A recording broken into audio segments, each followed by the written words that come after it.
to the glow. It's here to the glow we're seeking. Death to the glow. Death to the glow we are seeking.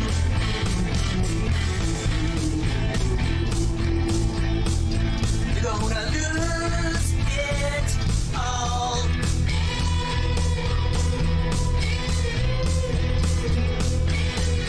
Babylon is going to fall.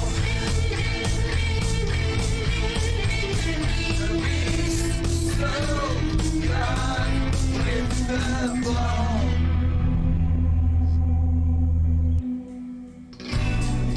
May she rest in pieces. May she rest in pieces.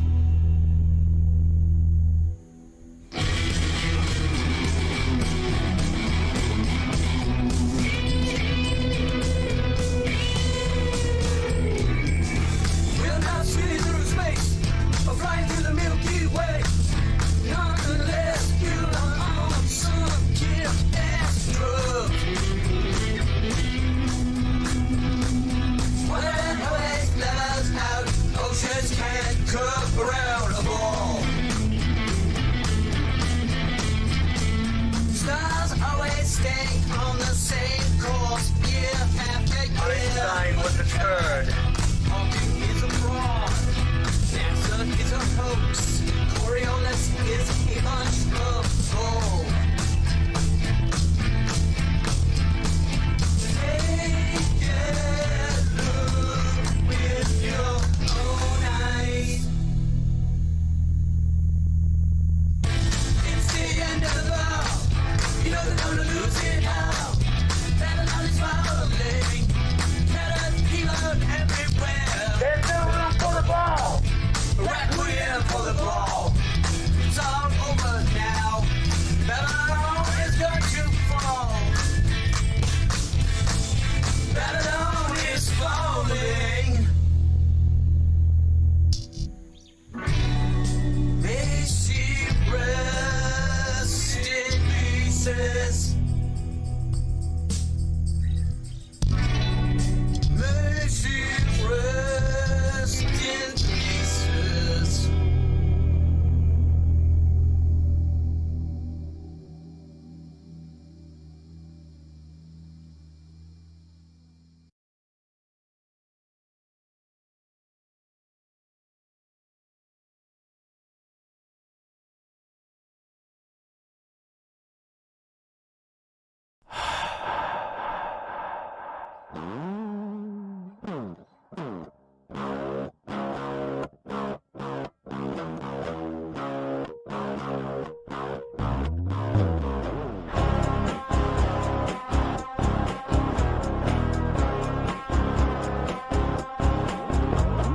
Mask of the beast, mask of the beast, mask of the beast, mask of the beast, mask of the beast, mask of the beast.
watching my neighbors turn into zombies.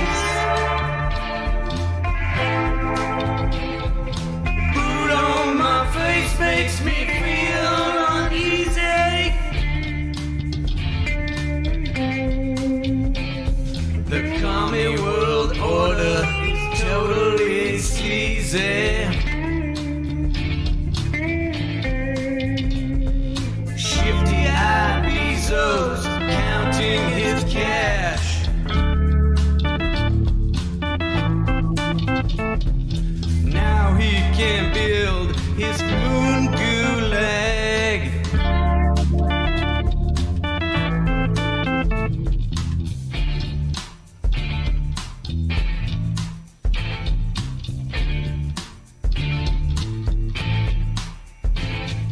Nipsey, forgive me, I can't stay home.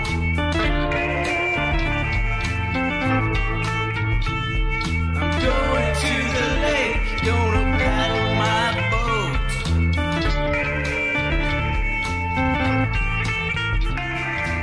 Had enough Netflix, 4,000 lives.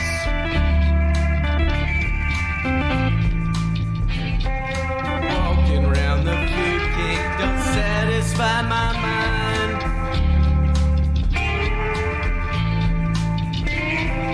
Dancing nurses are boring me, wasting millions in PPA.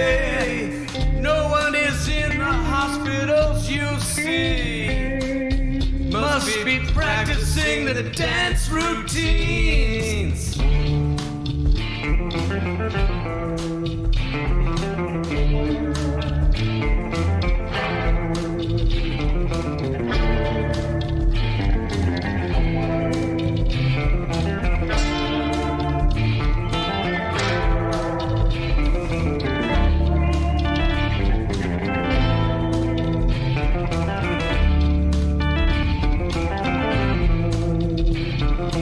News keeps saying the war zone is real.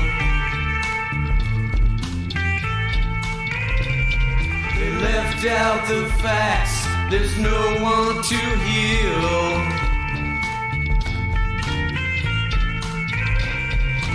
I'm so tired of World War III.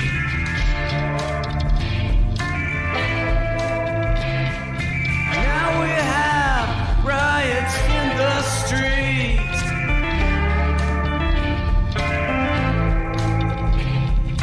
Better wear your mask, boy. Get somebody sick.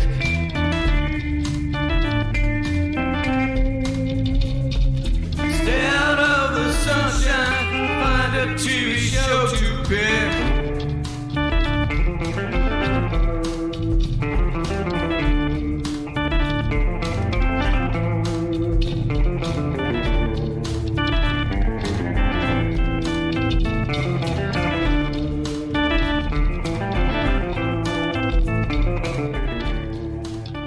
Good evening, everyone. This is One-Eyed Jack and the Shells, World War III. This is also a deeply unserious world, and you're on Infinite Plane Radio, open phones for open minds. Numbers on the screen, 505-349-0420. Lando Rock has joined us. Got the signal. Your mama got the text. Awesome. From D Live. A number of others have jumped on board. I see the raft filling up. Only 33 per raft, please. And just bring in secondary and then tertiary rafts, and then we'll just combine them all. We're kind of seasteading out here on the Sea of Irrelevance. We're the only ones truly making sense. And we are the only objectivists in the world. Which is not really saying a lot. I mean, we're drowned out by the insanity out there. It's a deeply unserious world right now. The main topics are, well, for one thing, twerking nurses. I was thinking about dancing nurses from 2020 and World War III came to my head. We're seeing twerking soldiers, quote unquote. Then we have more evidence that NFL is nothing but totally scripted. And not only that, but it's scripted with some very cryptic Masonic symbolism. And I want to take a look at this drill taking place on the 19th. Seattle all shook up. There's going to be some kind of an earthquake drill right there in Seattle. We'll go through all of these things and more. Joined by 5 Minutes of Fame. Appreciate the call last night. Jesus Cow, appreciate the support. Lots of good news. Joined by Demetria 101 with popcorn. Yeah, the great news here today is the big development is that I am going to go ahead and kick off something here. I wasn't able to secure the job I was trying to get, some kind of background check fluke. I'll get that fixed. But I decided, you know what, I'll just go ahead and kick off the Auto Hoaxology 101 book tour. So the think tank is probably not street legal, but it's definitely road worthy at this point. And if you got the email I sent out earlier to the newsletter, you saw the new cover art by X-Pac. And the hardcover books have been ordered, and the distribution is going to begin. And of course, the reason why they were delayed, and I talked about this before, is I had to order them immediately, the instant they were publishable, to have them in time for the documentary crew to be here. But since that time, I've had to add a few things to the lexicon. I've had to add a few details here and there, just minor things, but mainly the cover. The background is from the zoo here, and it's a penguin diving. And then the front cover is by X-Pac, and it's a kraken tentacle wrapped around the book. And it's tying in a couple of concepts here. One, the IPR deep dives, and penguins are the deepest diving of all birds. And also, it's the kraken symbol, which is what we refer to when the parallel media reaches critical mass and it rises above the surface and becomes unignorable. And if you're awaiting your copy, again, I appreciate the patience. You're going to get it and more. Updated art, among other things. Now, again, I had to wait because we had the film crew from Scandinavia, and that documentary hasn't come out yet, but it's going to.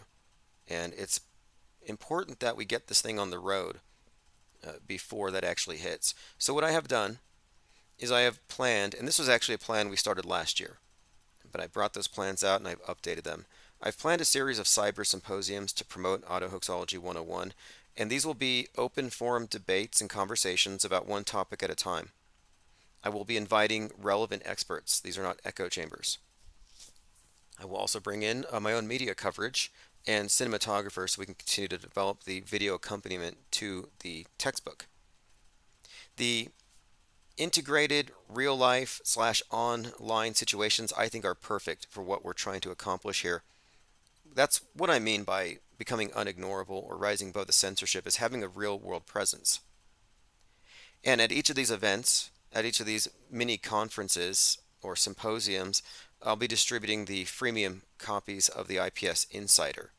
And as you'll see, I think they'll have a high turnover from being a free preview version to the full version. But I'll be hosting the first on, now this is a book tour, and the first stop is going to be here at the headquarters. And it'll be this month. And I'll be bringing stacks of books to each of the places that we go. But each of these events will have a flyer specifying what it's going to be about, what the topic is. Like, for example, my intention for this first one is to go to the ISS. Let's just go directly confront the International Space Station and everything about it that suggests that it's fake. We'll put all the best material forward. But I also have the idea that I can bring in a couple of video editing, computer animation specialists, experts, professionals, and get their expert professional opinion. And I have a few points I'd like to make on that. But that's going to be the subject for the first one. Catching up on some comments, joined by We. Jesus Cow says the Substack app reads them to me in a robot voice. Yeah, if you subscribe on Substack, you can, and you get the app, you just click the headphones and it reads you the entire article. Sometimes I try to read them myself and upload them. Now, the purpose of this book tour is to pick up momentum, not just for the book, but for the publication IPS Insider, and every place I go is presumably it's presumably going to be a node, like somewhere where I'm going to meet a reporter who already has a press pass, and I'm going to establish a network of people who can distribute the IPS Insider. The art alone is what will sell it. But what we're doing is we're creating an uncensorable body of work, of memeage, of media deconstruction, of uncensorable, unbannable, undeniable connections that we have made, pieces that we have assembled in this great puzzle. And this is what they tell us. They tell us, oh no, this puzzle's complete. You got your degree. There's nothing else to know. And we have all these extra pieces. And we look at the puzzles badly forced together. And they look at those extra puzzle pieces and they say, conspiracy theories. And I'm like, no, I think you guys have kind of forced this thing together. So here's what it's going to look like. Live stream in the conference room. We'll have a very polite debate. Relevant attendees will be invited. And the online chat will be included in the discussions. And I'll be taking calls likely via speakerphone. I think that's how I'm going to do it. So again, just this is going to kick off later this month. The IPS Autohoaxology 101 book tour. And I have a few places in mind, but just wanted to give you a preview of what's going to come. Now, I want to respond to this. I wrote an article called Death Clingers, Believers in Contemporary Psy-War Myths. Because there are a lot of people out there who consider themselves truthers who still believe in real deaths and false flag theories and chemtrails and 5G phobics, still believe that 5G towers are killing them and sterilizing them, and they're sleeping with, tinfoil underwear so they don't get sterilized. I mean, this is just paranoia and superstition, which is one of the things I was talking about yesterday. Well, in response to my article, Death Clingers, which I added to the lexicon, by the way, Lloyd Miller said, too broad a brush, Tim. Counter thought, why would you expect mass murder and damage due to the V word, the MSM promoted to be revealed by the MSM? There's plenty of evidence, many testimonies, an increased death rate.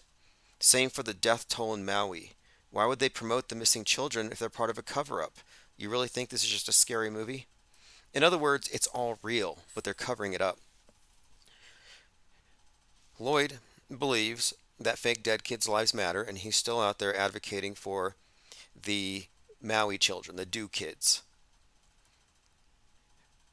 Now, my point being, he believes it. He doesn't know it. And he knows he doesn't know it. He knows he's merely a believer. And a believer is inferior to a knower. The way this lie world order structure is built, we are ruled by knowers. They have us believers in the dark, running around chasing smelly red herrings, year after year after year, caught up in the news cycle of abuse. And I'm like, you guys are basically allowing yourselves to be gaslit into a parallel reality. I've stepped back from the screen. I've taken this skeptical approach, suspending judgment unless the relevant facts appear, and it's not my job to provide the burden of proof for any of these things. But any of these people who are still believing in Maui Do kids haven't gone out there to go sift through the ashes for bones. If I believe that 1,500 kids, that's more than were killed in the fake thing going on over there in Gaza. If I believed 1,500 children in my town were vaporized by Chinese space rays, I would be over there looking for evidence. I'd be looking, hey, go to their parents and knock on the door. Hey, your kids haven't been home since the fires. Because you don't have their parents, where are my kids? Okay, continuing here. 5 Minutes of Fame says, I have a video from 15 years ago, ISS. Oh, awesome. Joined by X322, who did the art for the book Autohoaxology 101 and more. Okay, I'll take a look at your ISS. Mobius Trip has joined us, Elephant Tusks. Now, one thing about the ISS sightings is I cut them down. Like, there used to be sightings every night. People would say, hey, you're saying it's fake. I just saw it. I'm like, really? It's 3 in the morning where you are. How is it reflecting the sun? And I have to bring out a diagram that shows the Earth that they believe in, and its 870,000 mile shadow, and I have to explain to them that no low Earth orbit object can be seen once it crosses the terminator line. Anything far enough to be outside of the umbra of the Earth's shadow, 60,000 miles out there, is stationary. You're not going to see it move. In other words, if it's moving and it's lit, it's in our atmosphere and it's an airplane. That's pretty much it. But what they have done is they have inserted certain things into the realm of possibility. And this is something I talk about in Autohoaxology 101. The realm of possibility matters. If you think everything's possible, if you're like totally Mandela affected, then yeah, sure, maybe everything is possible, but it's not. And what they do, and this is a non sequitur argument, it's just a way of inserting something that doesn't belong there, is they say, hey, if you saw a light in the sky, it might be the space station. Well, no, that's not a possibility. You can't just say it. You might as well say it might be a UFO. Well, there's no evidence for UFOs. You have to prove the supernatural or the extraordinary thing first before you can start throwing it into the mix. Sort of like the example I gave a couple months ago about if you're camping and you hear a noise outside. Is it A, B, or C? A raccoon, a deer, or Bigfoot? It's a raccoon or a deer. If you answered Bigfoot, you're wrong. In any example, because it doesn't exist. It's not in the realm of possibility. Now, you may believe in it, you may believe in leprechauns, that's fine. But we're focused on objective reality in a world that is completely lost in subjectivity. And that's why it matters. We live in a very sick, mentally ill, schizoid society, divorced from reality. And here I am, just trying to hang on to a little bit of common sense and objectivity. And people are like, no, it might be real. No, it's not. And then even if you were to say, hey, I think that this light in the sky is in outer space and I recorded it, you still have to explain how that corresponds to the fake video with the 23-year blooper reel. Green screen glitches, AVR errors, harnesses, too much hairspray. Okay, continuing. You all remember Damar Hamlin. Let's get into the NFL rituals, because sports are fake.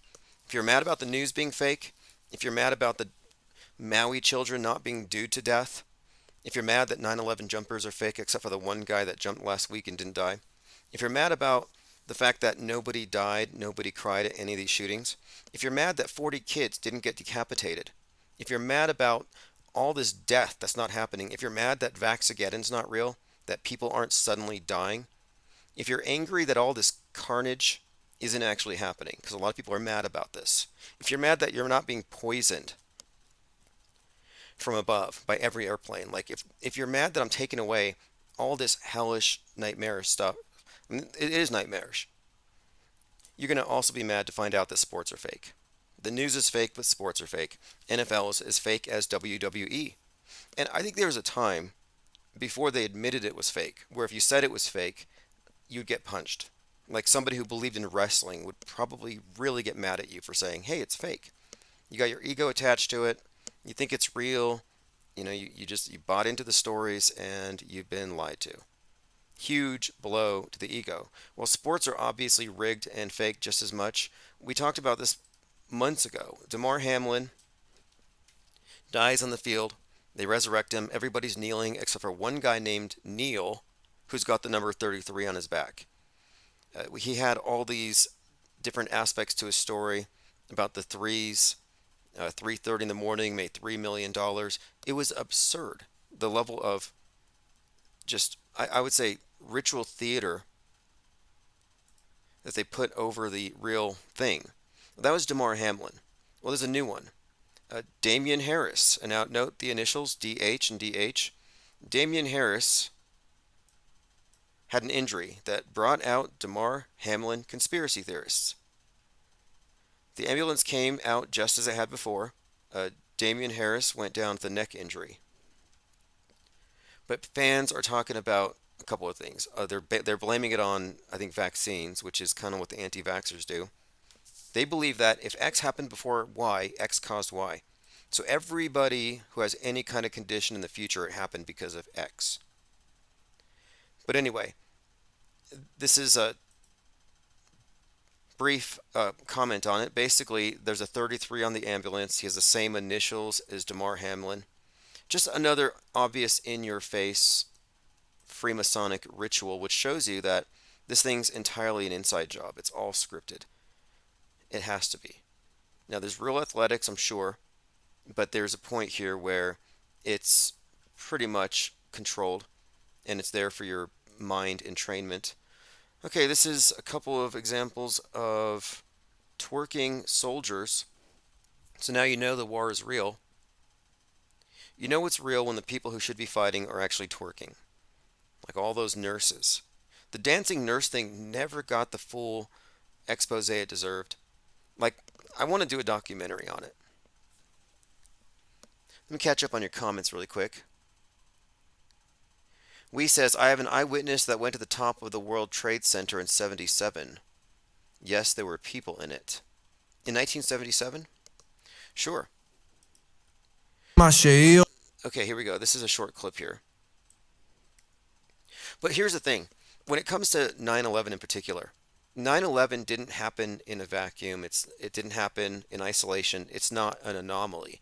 It's one psyop in a chain of hundreds of psyops going back decades, and they're all interconnected. They use the same exact movie making techniques, special effects in all these things. But the best evidence that we have for anybody dying in any of these things is I know somebody who knows somebody who's married to somebody whose best friend's related to somebody whose dog was being treated by a veterinarian who knows someone who died at that event. And I'm like, okay, can we just try at least maybe 6 degrees of separation? And why this desperate need to grasp at straws to come up with something to patch up a hole in the false world view they've given us, especially if you're trying to patch up a hole in an act of terrorism that's designed to put you into a nightmare. Like, I'm not a mind controller. I don't believe that MK Ultra is good for people, not kids, not adults. So when you're like, insist that people died, I'm like, no, I'm not going to forward that MK Ultra BS. I'm going to go ahead and pull back on the brainwashing because it's all about trauma. And I'm not going to insist that people continue to relive a trauma because the narcissistic media is an emotional abuser and it relies on you being traumatized, holding on to it so they can trigger you and trigger you and trigger you. And you'll see it all the time. Like the way they've referenced 9/11 with this recent event, it's all meant to trigger you. In fact, there's a story here, which I'll get to, of a 33. No, it was a guy who, let me see if I can find out how, yeah, he was under the rubble in 9/11. And then he was buried in the rubble here in Israel. And he's been a soldier for 33 years. But anyway, he was buried in both these events. They're linking these events together because it's part of this contiguous story. It's a web of basically psychological operations that are all triggering. I mean, this is MK Ultra, and it works through your TV. So again, I'm really taking a hard stance here on the side of reality. And fake dead kids' lives don't matter, and fake dead people don't matter. And if you're still insisting you believe in fake dead people, I'm sorry, you've lost the moral high ground because you're siding with the terror theater. And we've already diagnosed it. That is what it is. They use fear-based mind control. Let me play this clip here. These are a couple of twerking soldiers. אוהבת, יכולה לסמוך עליי, לא יכולה לסמוך עליך, יכולה לסמוך עליי, לא יכולה לסמוך עליך, היא עד הדלת, אני פלייר, זה בסדר, כי זה מה שהיא אוהבת, יכולה לסמוך. All right. What is the point of all this? Some kind of hypnotism, perhaps? I got a comment from Leo Biddle. He said, this is the one I was talking about, and this is a great lead here. Appreciate this. You know who else survived 9/11? The guy who recently reported on seeing the slaughtered unborn babies. So the guy who saw the 40 baby heads, the decapitated babies that were reported on 33 years to the day of Naira talking about the Kuwaiti babies that were shish kebabbed. That was a fake story. 10/10/93. No, 10/10/90. 10/10/90. The world hears a story about how the soldiers were stabbing babies with bayonets and pulling them out of the incubators. 33 years to the day, this story about the 40 babies comes out. Well, it turns out that the guy who told us about the babies happens to be someone who dug himself out of the rubble on 9/11. This is from unitedwithisrael.org. Meet an Israeli volunteer who saves lives 24/7. So I did a little digging on this story, no pun intended, Would you be willing to stop in the middle of the day and rush to help in an emergency situation? And that's what this person did. And this is basically just a story about how he was buried under the rubble before and it happened again. What are the odds? You know what they recycle? They recycle crisis actors. They recycle the stories, the news. They recycle the actors. In fact, how many 9/11 firemen conspicuously died of COVID? Now that I think about it, there were a lot of those. And it's all by design. I mean, we're talking about the Government Actors Guild, the GAGs.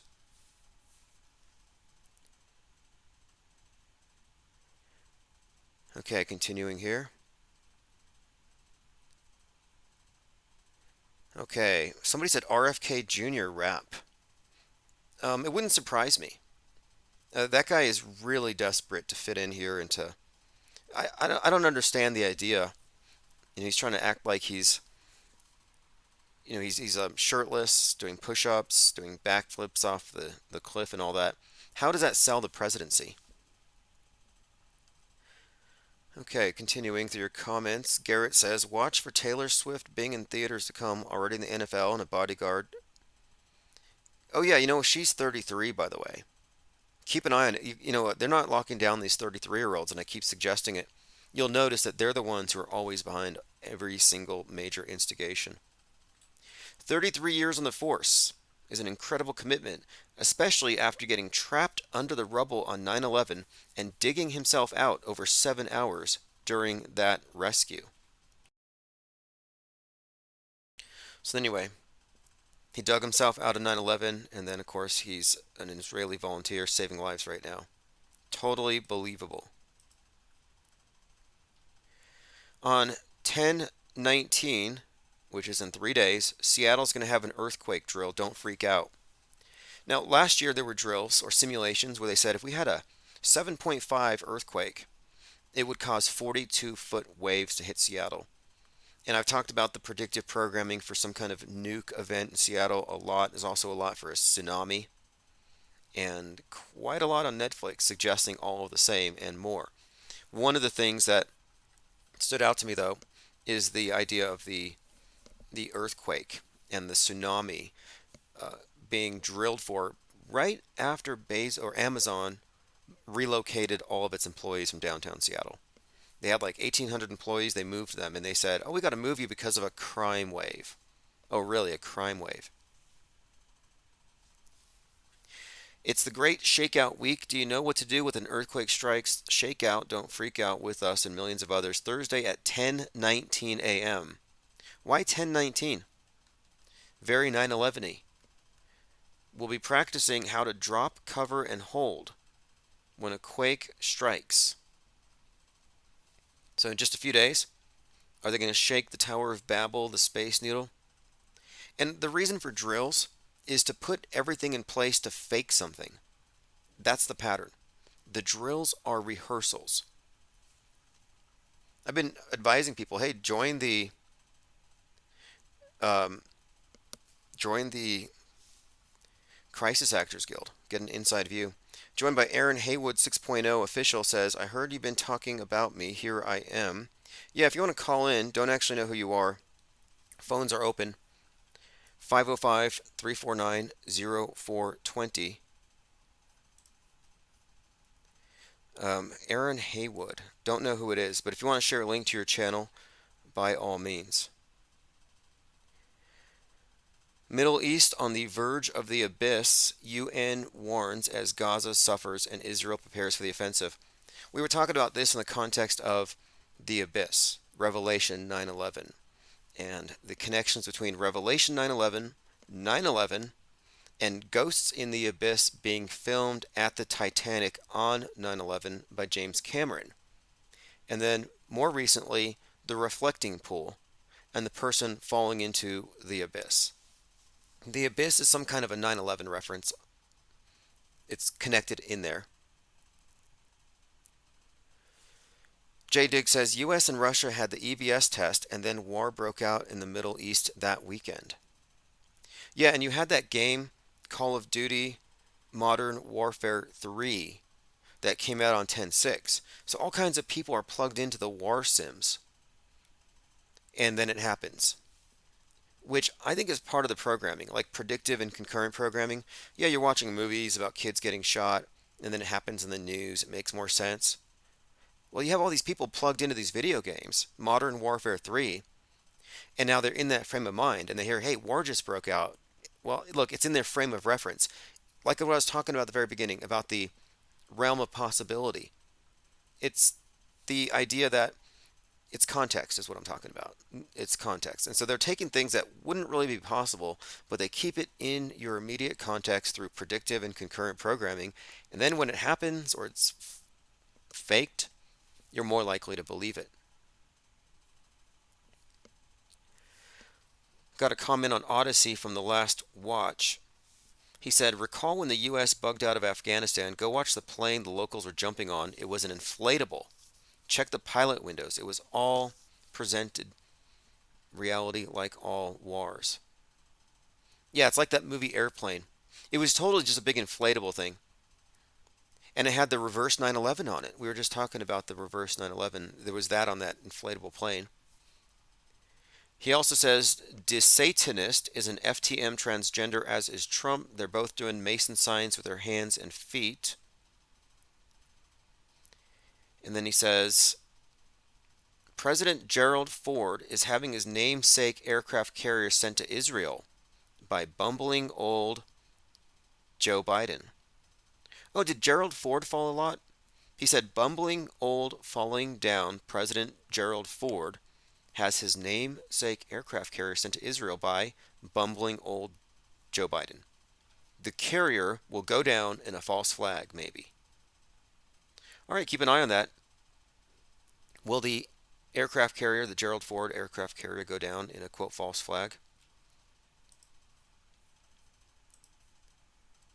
All right, let's go ahead and continue through the notes.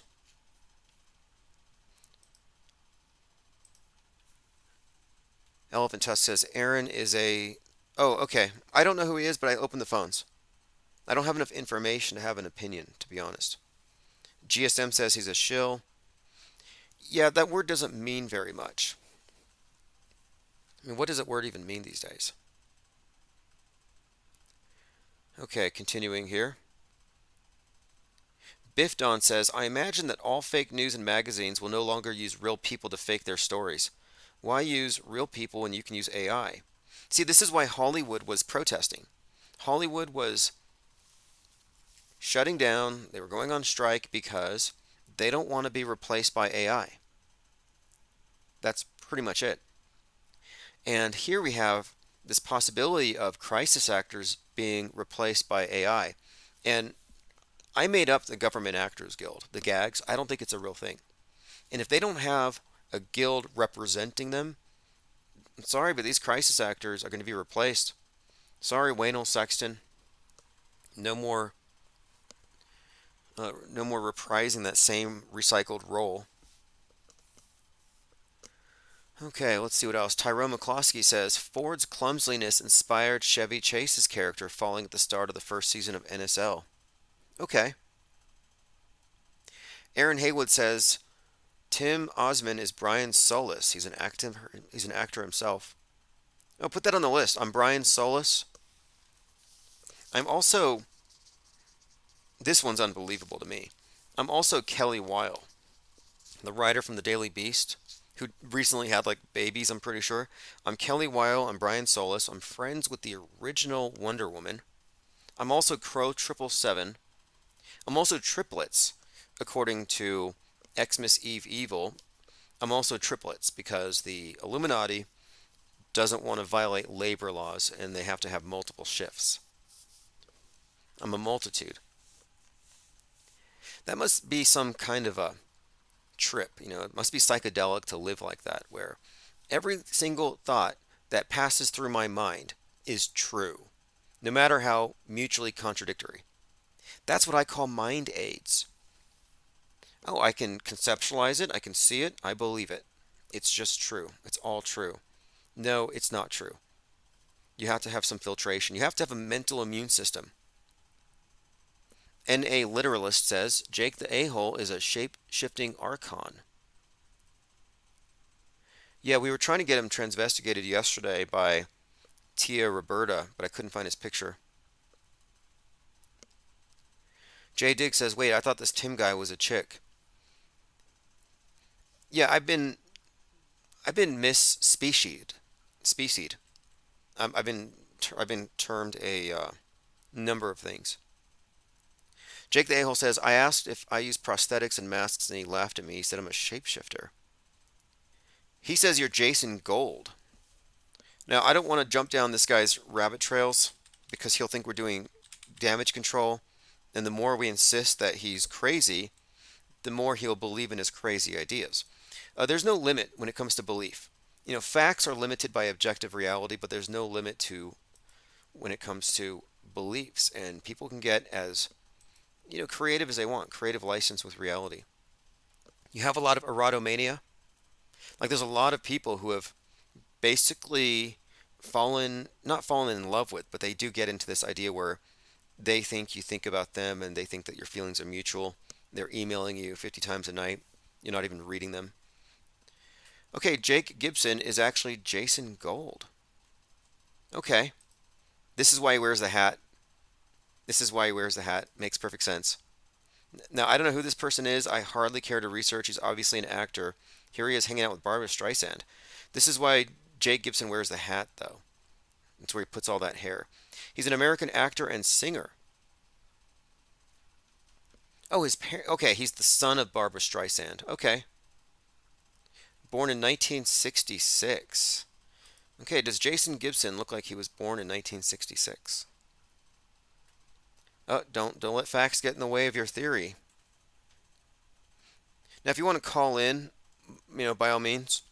In fact, let's just see if this guy has any mental immune system at all. Let's see if he falls for this one. I am actually Jake Gibson. Me and Jake Gibson are the same person. We have been this entire time. In fact, this live stream is pre-recorded so that I could focus my attention on being Jake in the chat. So if you're listening, yeah, this is a replay because I'm actually, how many rolls am I now? I'm in my third roll of the day.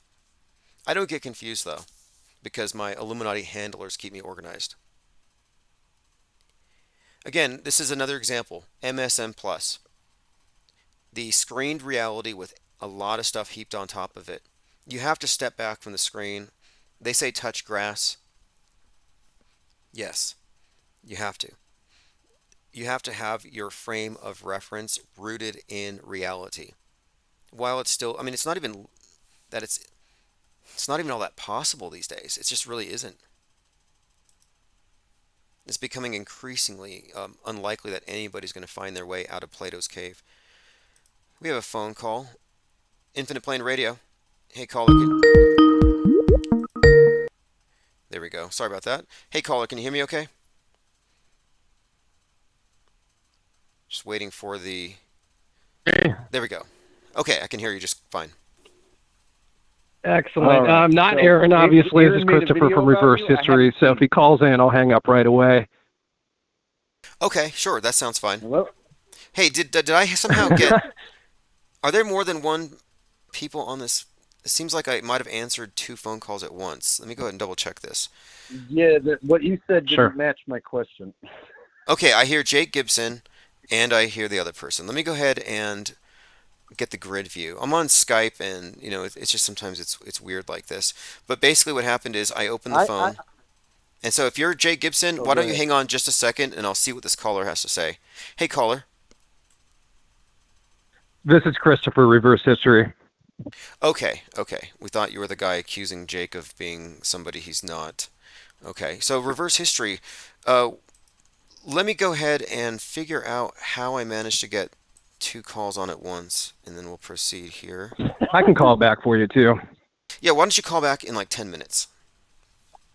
Sounds good. Me or the other guy? Jake Gibson will keep you on for just a moment. Do you have any insight to this Aaron Haywood 6.0? That's what I was going to call. I was calling and I was going to ask you because I haven't seen it yet. But did he make a video saying that you are other people? Is that what I'm getting? He came in here claiming it. Someone told me that, yeah, he has claimed that I'm, and I haven't had a chance to look it up yet. I don't have time to find out who I am. Okay, so you haven't seen it. Okay, basically, here's what he does. He goes, this guy right here, Jake the asshole. He's not Jake the asshole. He's a shape-shifting icon. He's John Am. He's bloody John Am. You see this look on his face right here? It's the same look as this right here. So he said I was John Hamm, and I did a live stream making fun of him for like 400 people. I'm like, look at this Tasmanian guy claiming I'm John Hamm. So then the next time he goes, Jake made fun of me for saying it's John Hamm, but he's also Chad from Open Your Eyes Reality, Chad from some other channel. So then he claimed I was 2-3 other guys. And so then I was like, oh, this is what he does. He just says that everyone is somebody. But it's to the point where now I'm 10 people. So how do I have time to be 10 people and be here talking to you?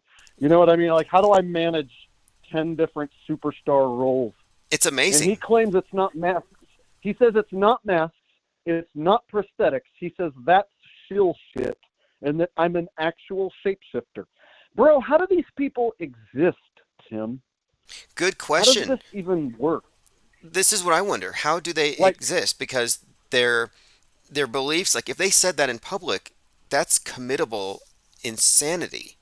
Yet here on the internet, Tim, this is a guy in Tasmania who this is his thing, and somehow he still gets subscribers and whatever. But if anyone shows up in his comment section and says, dude, you're delusional, he just bans you and then says that those are shill and bots and trolls. And so his whole thing is just saying everyone is a shape-shifting archon, and he's assigned me like 10 different roles to where it's like, dude, how can that even work, like even in your crazy head? How can I be John Hamm and Jake the Asshole and 5-6 other dudes? There's not enough time in the day to be all those people. I've encountered. Okay, I've You know what I'm saying? I've encountered this before in reality. This is actually symptomatic of what you would consider to be a schizoid affective disorder.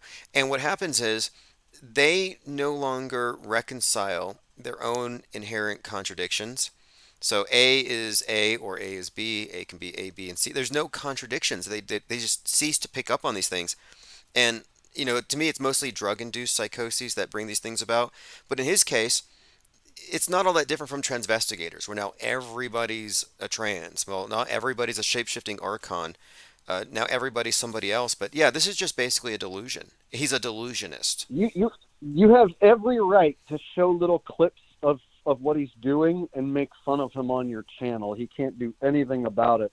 You know what I mean? So as long as you just stop it every few seconds, just if you want to like have some comedy gold, just play the video that he made about you. I haven't seen it yet either. So like just play any video, the one he made of me, the one he made of you, the one he made of anyone, and you will see this is a delusional, like unhinged Tasmanian dude. It's literally just Tim right here is an archon. He's also playing the role of this fella right here. He's a multi-roller. He's a multi-roller from down under. That's how he sounds. Okay, He's that I found annoying. him. And he says, I'm Brian Solis, who's a world-renowned anthropologist and futurist and a global keynote speaker. Okay, this is one of my better roles. This is even better than Kelly Weil. And so he claimed I was like 10 different people. And there was one other YouTuber who I was like, you know what? I might be able to get that guy on camera with me. But why? Why do I have to prove I'm not some other guy to a fucking crazy delusional person? He'll just say I'm a shapeshifter that has a shape-shifting friend. You know what I mean? Or whatever. If I was to get on camera with any one of these people and be like, look, here's both of us. Now what? He's got a bloody shape-shifting best body. So You can't win. win. You can't even if win. you prove I've people wrong. I've offered to do custom, bespoke erotica photography for some of my hardcore transvestigators. I'm like, look, I'll have it done professionally, and you'll be able to see and determine that you're wrong about me. And their answer would always be like something like, you could just use CGI. You could use a prosthetic. So there's nothing you can. They'll even say that Frankenweenies are this advanced. Like everything is fake. Nothing you can say can change it. There's no. It's not falsifiable at that point. And if I it's not thought that that's falsifiable, where he was going. I asked him, bro, do you think I like have a mask of John Hamm and that I put the John Hamm mask on? That's shield shit, masks and prosthetic. Yeah, bro, a shape shifting. Like that's how So you shape-shifting he says the archon. masks and prosthetics are shill shit and that's a diversion tactic. And that we are, even though that guy on the screen does kind of look like you a little bit, that's kind of funny.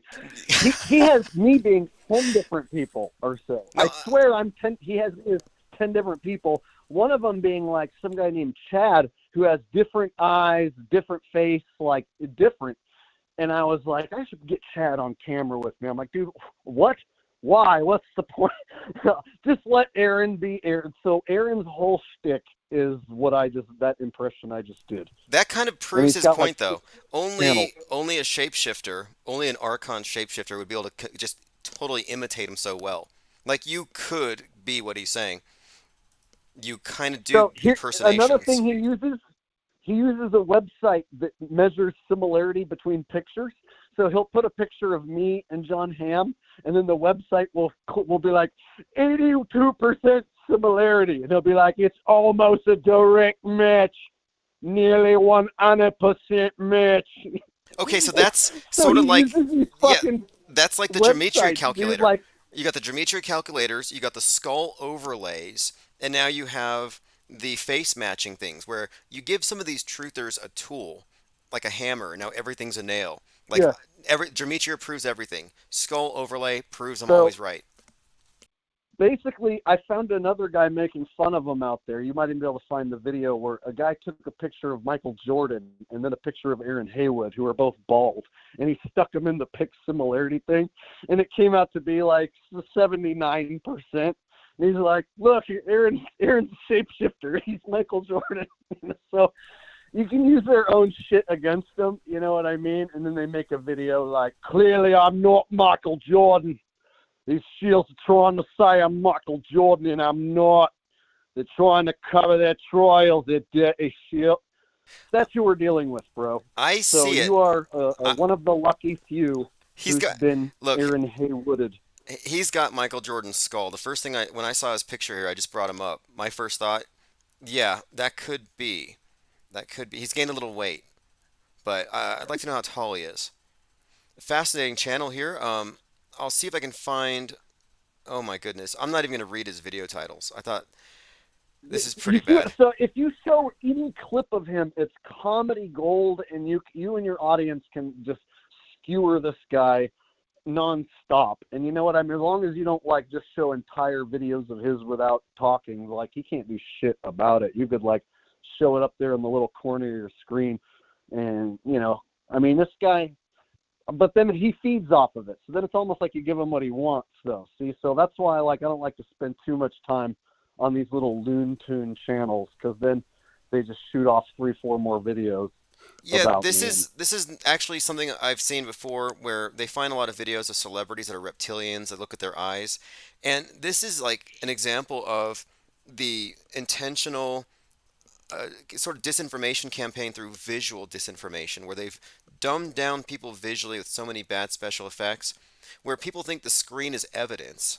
They don't account for the resolution or film quality, and people fool themselves. So here's a guy who thinks that he sees Britney Spears as a reptilian demon because this video's got bad resolution. Like this is incredible. Like um, I mean, literally, if you watch any of it, bro, you'll just shake your head and laugh. So I don't want to go on and on, but it looks like you might have maybe him in your chat or someone pretending to be him. I don't know. I'm looking right now and seeing Aaron Haywood in the chat. yeah, Or let me ask you so one I don't know if question. that's He what. asked about this. He says, "How's your fake van life?" So he says your van life is fake. Here's the thing. I went on a van life trip for 3 weeks, and people just weren't watching the videos. And so he accused me of staying in hotels the whole time. It's like, no, dude, I bought a $400 mattress and put it in the back of the van so that I specifically don't pay for hotels. I'm a cheap ass. That's why I bought a cheap van and did the cheap ass stay in the van thing. And when I made it to Minnesota, I was only getting 2,000 views on those videos, Tim. 2,000 views for the Jake the Asshole channel is crap. So of course I was like, okay, nobody's really watching this. I'm just going to go home because to go all the way to Maine and then down the East Coast and back was going to be really expensive. And nobody was watching. I wasn't getting any new subs, no new van life subs. So it just didn't work. So I told my audience, hey, it's not going to work. I'm going to go home and do conspiracy content again like normal and just call it quits. So I drove on home and went back to making regular conspiracy content, and the views shot right back up like normal. Okay, okay. So Well, anyone claiming I did fake van life, like I did 3 weeks of me sleeping in the damn van, and I stayed at different people's houses along the way who can vouch that I stayed there. So, so I stayed in the van or at people's house on a couch, or, or something on an occasion or something. But other than that, it was in the van almost every night. I believe Except it. one night I got a hotel. I One mean, night I got a hotel to do a live stream, and that's what he bases. I think he's trying to like cherry pick the one night on the 3-week tour. I got a hotel so that I could do a live stream. See what I'm saying? So strange. fake van life. Yeah. What did I gain out of fake van life? Yeah. If anything, I kick YouTube's ass talking about football being fake. I pick up like 1,000 subs in a week right now. I didn't get shit for my van life videos. These people don't even know how to make sense. You see when they try and attack me, like how easy it is to explain. Yeah, I find them fascinating to study. We're in an open air asylum. Nobody's completely sane except for those of us really paying attention. And this is a victim. He's a mind war casualty, and he'll probably never think his way out of this. Appreciate the call, and I think we have another caller coming in next. All right, Tim, I'll be listening. Have a good one. Awesome. Thanks for the call. All right, everyone. That is former van lifer Jay Gibson. He did it for real, unlike Richie from Boston. Richie from Boston was known for using green screen, and I always wondered about that guy. I see him in his Jeep, talking about going across country, seeing chemtrails. Meanwhile, he's vaping in his vehicle, and I'm like, you're vaping, and you're talking about chemtrails 12,000 feet above your head. Aaron Haywood says, Jake, you got my permission to play the video of you being Greenberg and Gold. Stop running damage control and saying it was 10 others. So Aaron Haywood, I'm going to play one of his videos here, is in the chat, and he is convinced that he's right. And this is another fascinating phenomenon. People who are incapable of admitting when they are wrong. And it's bad enough in just regular life, but truthers who believe the craziest things or the strangest things, who can't admit that they might be wrong. You get Mandela affected, and you get individuals like this where he's right for everything, but he takes a little bit of evidence and takes it to these irrational extremes. My point being, he's burdened with this mind aids, infected by all these ideas he cannot control, to where he's having to somehow in his mind reconcile the quote facts that I am simultaneously 5 or 10 other people. Unbelievable. Fascinating. Okay, so let's go ahead and play one of his videos. Nephilim have a fetish for blank. I'm not going to read the titles, but this is really bad, actually. I'm not going to read any of this. Now, one thing I've noticed about these reptiles up here on YouTube is a lot of them can't stop sniffing their in. Okay, I'm going to stop. He has a theory about reptilian Nephilim on YouTube who have a really disturbing habit, which I'm not going to play. That's enough Aaron Haywood for the night. Aaron Haywood says, Tim, you're not 5 or others, you're Brian Solis. Well, I'd like to have Brian Solis's income. Jake the A-hole says, see, my impression of him is dead on. This could be a deepfake. Jake Gibson might have made this Aaron Haywood up, called in to promote his own troll account, made all these videos in advance, and now Jake Gibson is in the chat pretending to be Aaron Haywood, calling me a shill. Like, I'm pretty sure this is an elaborate ruse and Aaron Haywood does not exist. He does not exist. That is such a deep fake photo. I can't believe I fell for it. Pretty slick. Okay, we were talking about fake football stuff. This is last season. Russell Wilson of the Broncos and Derwin James of the Chargers met in the middle of the field on the white horse, like the Antichrist rides on, and they hug. Each of them is number three. This is Masonic stuff. The hugging, the handshakes, locking arms, and then each of them is at number three.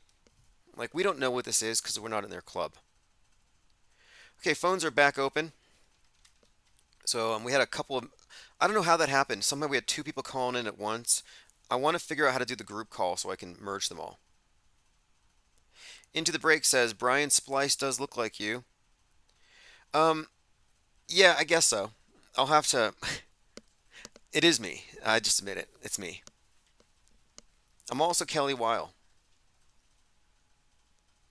In fact, that's my primary identity. This is actually an act. This is an act. I'm actually a mother of two, a popular writer on a liberal online newspaper. Infinite Plane Radio. Hey, Infinite Plane, it's me, Paul Ritchie from Boston. You sure this isn't Aaron How Hayward? are you, Tim? Hey, what's up? Yeah, my ears were getting hot, so I had to pull over my gigantic Forerunner because I'm in Moab, and my ears got hot, so I thought somebody was talking about me. So I, of course, checked Infinite Plane, and then I found out it was just I'm fighting an infection from my vape juice. I got some vape juice over there at the side of a road stand in Albuquerque. You got vape AIDS. And it didn't look too good, The guy, I think he was recycling the packaging from the injection bins. Yeah, no, you got vape AIDS. It was big before COVID kind of took the That is exactly headlines. what it is. Yeah, you'll be fine. Yes. Vades. But I heard you. I heard you talking about me, and I just wanted to say it is what it is. Yeah, well, yeah, you need to put on the armor of God. All the time. You need that too. But I also wanted to tell you, the 25-year storable food tubs, you're going to need them. All right? So if you use the promo code, Vape It Up, you're going to get a big discount, free shipping, and so on and so forth. And if you go to my friends at goldeneagle.com investments conglomerate, they're going to convert your 401k and not tell you that when you convert your 401k into gold coins, they tax you 50%. Now, can I ask you something? So we're having our January special, and you won't find out until 11 months later. You're going to have to sell those coins back to us to pay your taxes. Would you be introducing any new strains or any new flavors of vape juice? Do you have chemtrail flavor yet? I thought that might be. Yes, I have the Dr. Carrie Minaj new vape. We got the spike protein flavored vape juice. It's great. So what we did was we took the ashes of Dr. Zelenko and we put them in a vape juice so it fights COVID. It's actually quite genius. Yeah, I like to have that vape after one of these neighbor's ass steaks from InfoWars. They go together. Yeah. It's amazing because what I do is I mix it with colloidal silver, and it's delicious. Iodine? Like you get the Mountain House. You get the Mountain House. What is this? High Ridge chili, right? It's got the corn. Because I eat healthy. Corn. Yeah, we can tell. So, Look, we can all tell. We can tell. I look at people like Alex Jones and Richie from Boston, and I'm like, I want to eat what those guys are eating because they're clearly paragons of health. What I love is when Alex Jones is on Timcast, and he has a filet mignon and like a bottle of scotch, and as soon as he's done like licking the plate, he's like, "Yeah, I gotta go." Well, Richie, I appreciate the call very much, and Thank you. Yeah. And you can come out of the bunker. I think you've been in there since 2020. You can come out of the bunker. Oh, I'm in Moab. I'm flying my drone. I'm looking for Bigfoot. Okay, well He's real. he's on the ISS. Last I checked. You got to zoom in. He could be. He could be. Have a great day. All right, thank you everyone. Thanks for calling. That's Richie from Boston. Boston. Yeah, Richie from Boston checking in. His ears were burning. Uh, Aaron Haywood says salty siren is an insectoid. Interesting. How'd he know? Okay, let's see here. That was Richie again. Yeah, they're selling some kind of vape juice that tastes like chemtrails, which I think is genius. Richie from Moab. I like his cousin better. Regina from Austin. Regina from Austin, who's got the line of jet fuel. You can just get her custom jet fuel, Regina from Austin, and supposedly it can melt 5G towers into their own footprint. Lean Dion says there was a recent Bigfoot sighting. Why don't we have video? I'd be more interested in video. Like, okay, like for one thing, tree stands. You have tree stands. You have cameras everywhere. People are constantly monitoring the movements of animals. For all the video coverage, we ought to have more sightings. I would say the same about UFOs. When UFOs were very popular and everybody saw them, it was like more like every 10th person probably had a camera on them, if that. Nobody was carrying a camera. Well, today everybody has a camera, and yet where is the commensurate uptick on UFO sightings and footage? Okay, let's go ahead and go through the notes here. Phones are still open. I know we had a caller, I think it was Reverse History, if you want to call back in. Someone had mentioned something to me, if I can find this. They were showing me a scene from Dark City where this building comes out of the ground and everything gets rearranged. And they were suggesting that 9/11 was designed from the time the towers were built to be this big spectacle, and that maybe the towers were designed to fall into a literal footprint dug beneath the towers, the same height or the same depth as the towers are tall. I'll see if I can find that. Infinite Plane Radio. Hey, what's up, caller? Can you hear me okay? Yes, I can, Tim. This is Christopher, Reverse History. Hey, what's up, Christopher? What's on your mind this evening? We've covered a lot of weird, strange, fringy topics. Yeah, well, indeed, and I'm laughing as hard as possible. There's no way to stop or top the last two calls, so I'm just hoping this Aaron character calls in because I'd rather hear his case first. But yeah, my topic is much more mundane. I saw you scroll by the 322 symbol, and I did some research over the last couple days, and it manifested from the Batman Skull and Bones snippet that you had posted at some point, if you want to hear more about that. Yeah, absolutely. The Skull and Bones Society was founded by Batman's grandfather, right? That's right, indeed, back in 1966, and the first season's 33rd episode is the one that they parlayed that whole scenario on. Yeah, I mean, these patterns. 1966, episode Find Finney Friends, which kind of gives you a 666. Episode 33, and it's like, his grandfather founded the Skull and Bones. I'm like, wait a minute here. Here you have this immediate association. Batman, Skull and Bones, 33, and then you can connect it to all the more recent Batman movies, which have the same body of symbols. But yeah, what do you have on the Skull and Bones, though? I think this is always relevant.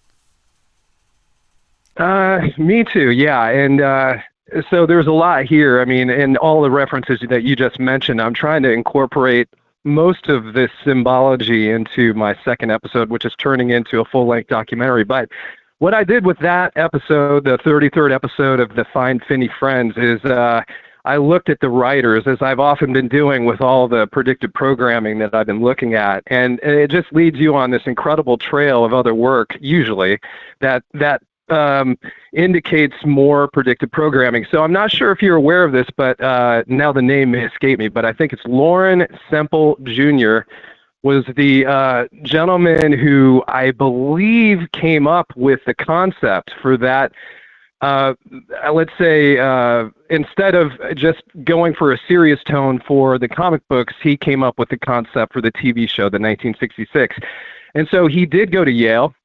and he was the executive, either producer and or writer. Some of this I have to go over again, but nonetheless, he wasn't the primary writer, but he ended up going on to produce two movies that were big so-called conspiracy movies of the 70s. And the first one that I've been looking at, I watched it 2 days ago, is Parallax View, and the other one is 3 Days of the Condor.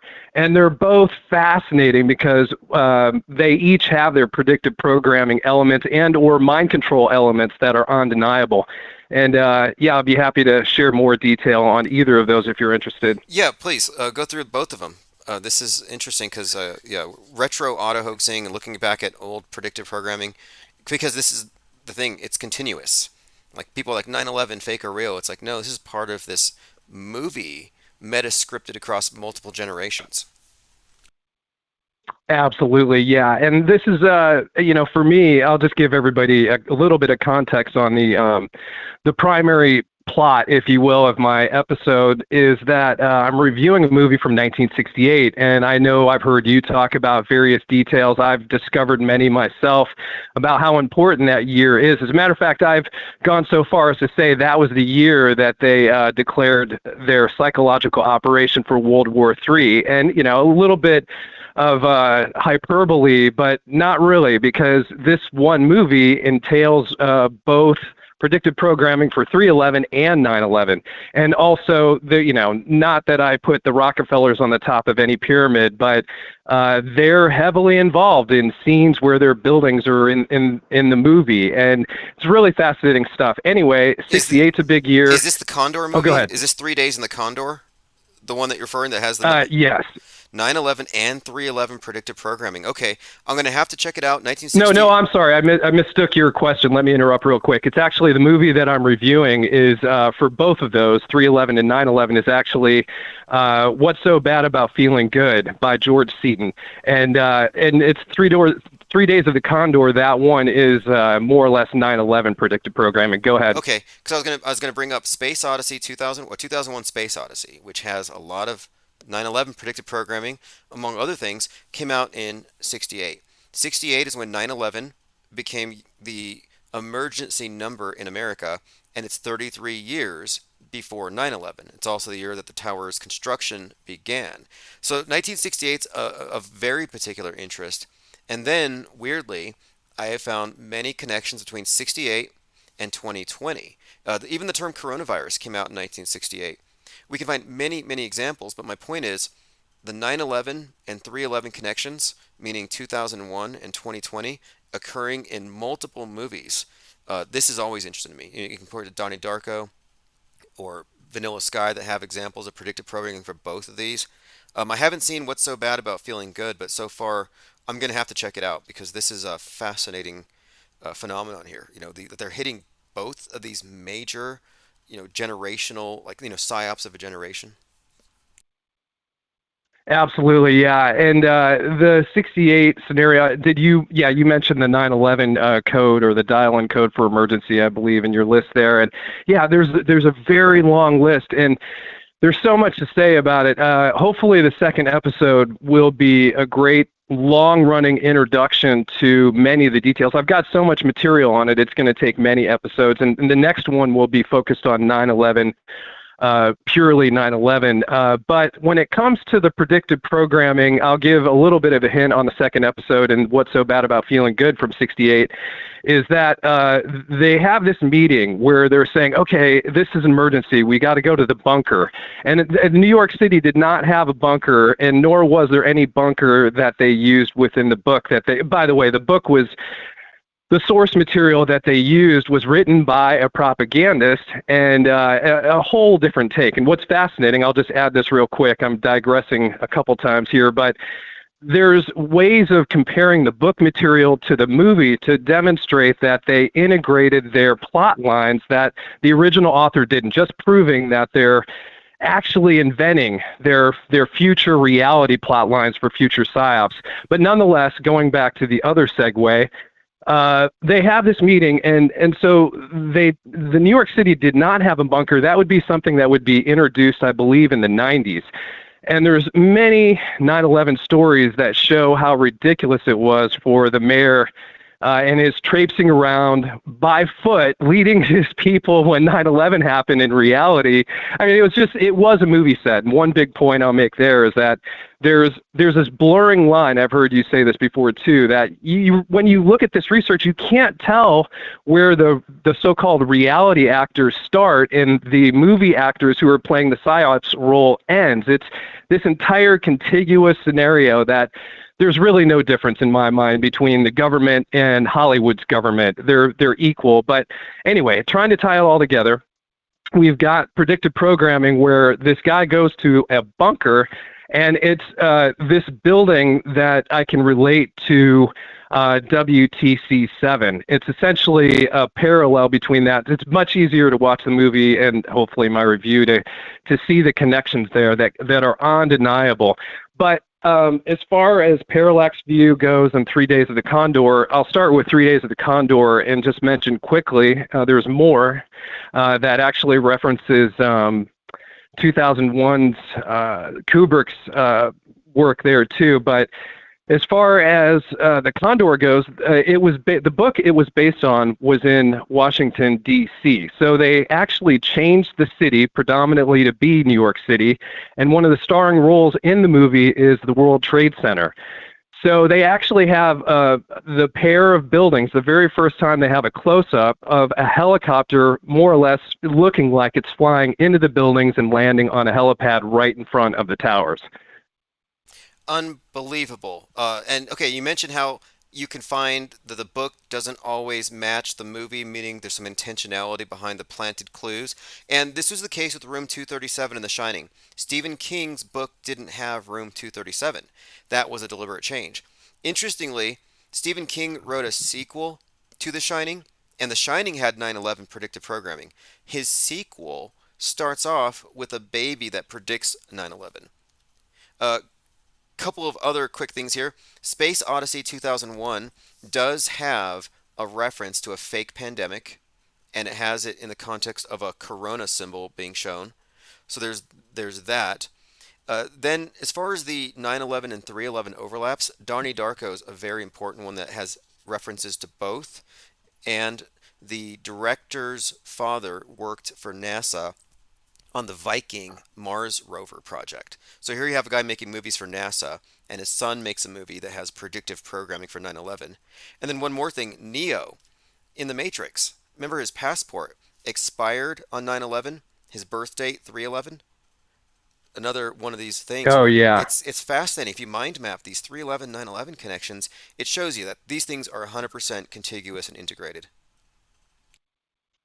No doubt about it. And it's so easy to see once you see the examples and you have time to really sift through the data that the mainstream media is trying to feed you and look at the parallels. And you know, what's another funny element about looking at people's reviews for the movie that I'm doing my second episode on, or any of these psyops that you've mentioned or we've talked about, or other details of things like Maui and so forth, is that the thought is escaping me all of a sudden.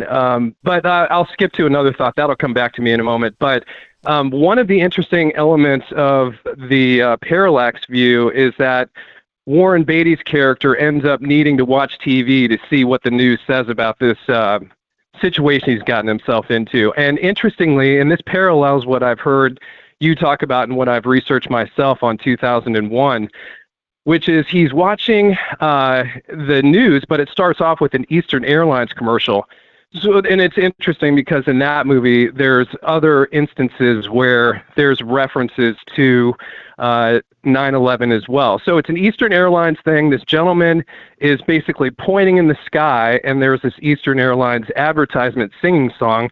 And while he's basically panning around to see the jet, and it swings right by a Bell telephone phone booth, and this is one of those elements that I know is referenced in 2001 as well. Fascinating. And hey, could you give us a couple of details about these projects you're working on, these movies, these videos? And if you don't mind, put a link in the chat. But a couple of people are asking. Yeah, sure. It's reversehistory.wiki is my website, and I'll put a link there as soon as I sit down here. And basically, my channel is called Reverse History, and I will get to my keyboard here and try to type it out.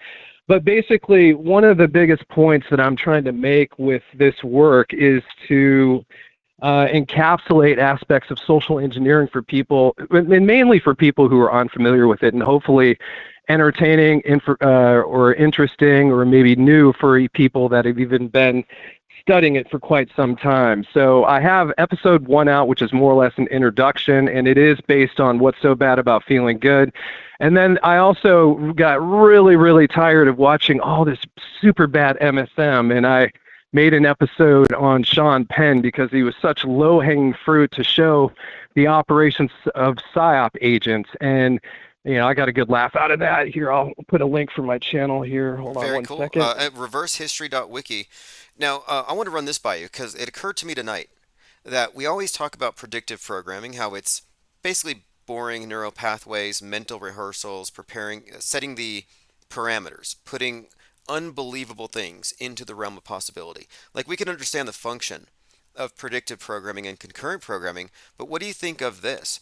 It occurred to me that Modern Warfare 3 coming out on 10.6 would constitute a very immersive concurrent programming where the millions of people playing that game are now seeing the real thing happening in Israel that morning.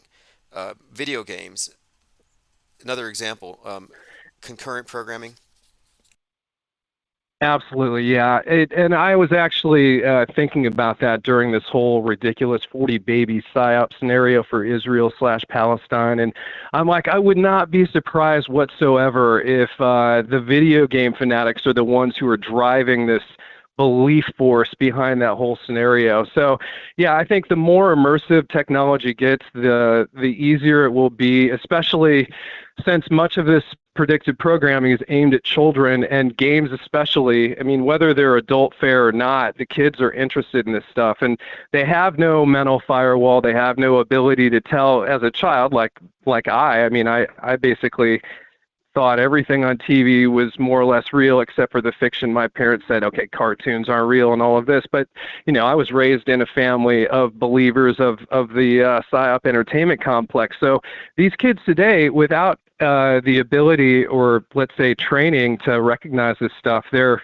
really in for it. They're kind of the the tip of the spear for the true believers of this whole scenario. Yes, I think we could see it. I call it a philosophical crisis. I look at how, whoa, TikTok's got to put labels on what is AI and what isn't because people can't tell. We have lost, as a society, we've lost our grasp on reality by design. And I think this is the new illiteracy, and it was a big power move by the power elite to dumb us down. Yeah, let them go, let them smarten themselves up, printing press, internet, get all the info they want, but they can't see visually the difference between real and fake. It was a coup, basically. Absolutely, yeah. It's and it's taken me a lifetime, and thankfully the internet. I knew that would be a key for me realizing something beyond the mainstream media. Now I'm over half a century old, so I was wishing for something like the internet before it existed, and when it happened, I'm like, oh my God, this is an opportunity. Now I came into it in the same realm of people. I mean, I was very much an unconscious part of this spiritual breakdown or inability to recognize real from fiction. And thankfully over the years, through skepticism, amazingly, one of the details I'll mention, just even before all of these very powerful psychological manipulation tools were available, I was trapped. Now, I saw the contradictions in the media pretty quickly as a young man from 18 on. I was like, wow, they can't get their story straight. And so as I went through my 20s, however, I basically fell for every single psyop out there. Like you could take, let's see, who's the guy who died at 33 and caused, not Waco, but that's another psyop too, but Dave Koresh, Tim Oklahoma McVeigh. City. Yeah, both of them were 33, Koresh and McVeigh. Oh, and I fell for all of them. And interestingly enough, one of the kind of kickbacks of it all is that it ended up pushing me to say, okay, this media system is flawed. Nobody's talking about it. Nobody's aware of it. But thankfully, slowly but surely, I think it was 9/11 that actually I looked at that and I'm like, okay, I'm going to spend as much time as I need to either prove this is real or prove it's false. And that's the big domino for me that fell. I'm like, this entire scenario is just a gaggle full of lies. But yeah, and I think moving back to your previous point, it's truly a place now where, even as I've heard you say recently as well, the truthers are just as badly brainwashed and in their induced hallucinations. But the tools are getting much, much more powerful. And no matter what, and I'm glad you're going into print, no matter what, I won't go silently. So whether I have to sneaker net my way around the city to try to find conversations with enlightened or, wakeable people or people interested in exploring reality, I'll do what it takes. Hey, I believe that there's a vacuum out there. We are in a time of philosophical crisis because they've rigged the system, but it doesn't mean that people are broken clocks. It just means that there is no alternative to the fake alternative media. What I'm doing with the IPS think tank is going to do these mini conferences. I go somewhere, first one's going to be here, where I want to incorporate these live streams and think tanks with people in person and kind of bring it out above ground, because what we're doing, I believe, is very much cutting edge. This level of skepticism applied to media, past and present. And I think it's noteworthy how this isn't happening. Outside of a small group of us, they have this thing on lockdown. And the fact that there is a network of us big enough to bring, I think, a few hundred people together to talk about it is something of a miracle, given how this system is just so closed up and the people's minds are closed up. The truthers have been fed, I guess, another dose of propaganda to make them, I think, stay in the paradigm. Like, so for example, I'm seeing glitches in it. I'm going to turn off the TV. No, I'm going to look deeper now because there's more to it. They are hiding something. But they think what is being hidden is more intrigue, when the truth of it is they're hiding the fakery. Yeah, and it's so fake, especially when you look at their methods for social engineering. And actually I have to criticize them as much as it's, they've got, lockdown on quite a bit of the consciousness of the masses, but it's so bad. And it has this quality of being they have the worst script writers on earth, basically. And it seemingly, if you put this stuff in a horror movie, the plot line would be so ridiculous. They'd be like, oh, this is terrible. I'm going to go back to Friday the 13th. But you put it on the news, and all of a sudden, the wackiest, most insane scenario becomes plausible. But yeah, I agree with you. There's so much that I'd love to reflect upon in what you've said. But the critical part, I think, too, and the reason why I'm doing what I'm doing, and I appreciate what you're doing and many others, is that we are under the gun of heavy, heavy censorship. You're probably more so than anybody that I'm aware of. And and I actually was a co-admin for a group on Facebook that got whacked. We had up to 19,000 people. And what was wonderful and what I celebrate about this group is that free speech is free speech. I was a co-admin. I wasn't out there like whack-a-moling. Even the trolls offered some entertainment. So, we were growing by leaps and bounds until Facebook caught up with us. And so I probably would have joined this think tank much earlier if that group had not survived as long as it has. But I'm not into, leaping into some kind of fantasy optimism when I say this. I know that when people hear, like I have heard on this show and the group here, when you hear reason, when you hear facts, when you hear dialogue that can debate or talk about or explore scenarios in an intelligent, respectful manner, you can discern reality. And I've seen the Socratic dialogue being so powerful within the Facebook realm, because you could have not even an argument, but someone who is really defiant or adamant about what they want to share. And the group can see readily which communicator is offering any semblance of facts, reason, logic, or care of the subject in the conversation. But anyway, one quick thought before I hand it back to you is that I have this, I wouldn't call it fantasy optimism. I've just seen what happens when you don't have censorship, you have a group that naturally forms. And if we, if you will, weren't under this censorship gun, I think the growth of this would be much, much greater. And so much so that people would choose, if they had a choice, this would be an option that I think would be readily at the top of the list. Exactly. That's what I mean by vacuum. And my intention here is, because I'm not super optimistic, or I don't have any sort of hope for the blue pillars, but I think that there is a big enough vacuum and there's enough sensible people on the political horseshoe on the red pill side that when they see that there's an alternative to trying to plug back in and deal with the cognitive dissonance, there could be something of an exodus. And I'm only talking 10, 20, 30,000 people. And what I really, and I'm not even being facetious, I really do think that this level of applied skepticism to media is the new objectivism. It's the only real objectivism. Like, I think this constitutes something of a philosophical thing, and that's why I think it needs to be discourse and debate, because I think this is a problem that you think yourself out of. It's a mental labyrinth they put us into, and you got to really kind of think about what it means when you accept the screen at face value as an authority. What does it mean as far as your perceptions, your experience as an incarnated being, but now suddenly everything's filtered, and then who controls the filter? And these are all very important questions that aren't being asked, not by the people in the system. Yeah, yeah, and I don't want to interrupt if you got more to add to that.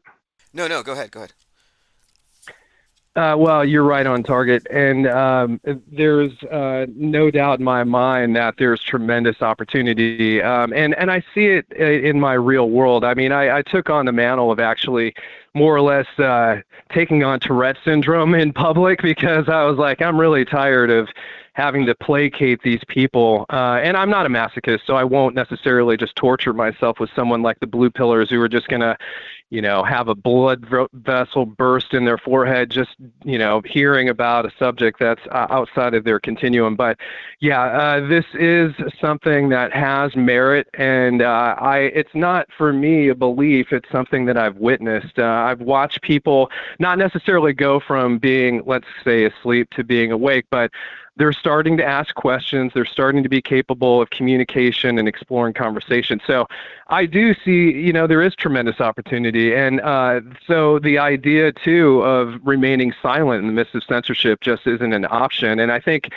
while I can't really predict the future and their methods and tools for doing what they do, there's certainly ways to route around this, and there is a void to fill. And and I'll just speak for myself. I mean, I went through this whole process. I mean, I went from total ignorance to where I'm at now, and as a student of learning as much as I can. And I'm so far down the road now that I'm amazed. I don't know that it would have happened without the internet. I would have to have gone to a library and found other people. That could have taken me another 70 or 80 years. It would not have. No way. There is something good happening here. There's no way it could have happened. I don't think it would be possible to arrive at the gestalt, the big picture we've had, because it would require sharing content, re-examining videos, and even just finding it all and then sourcing it and comparing it with other people paying attention.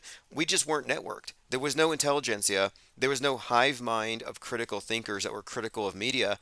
And any kind that did develop was always controlled opposition, filled with misinformation. So I think this is kind of a rare thing. Whatever happened here, I don't even think that this was accounted for. Like, I think that what we're doing is actually beyond the experience of the controlled opposition, and that's why they ignore auto hoaxers and people who call it fake. There's a lot of also disinformation I've noticed on Twitter where they put a lot of fake evidence to suggest something was fake so they can discredit it. So then now they can attack the people calling things fake.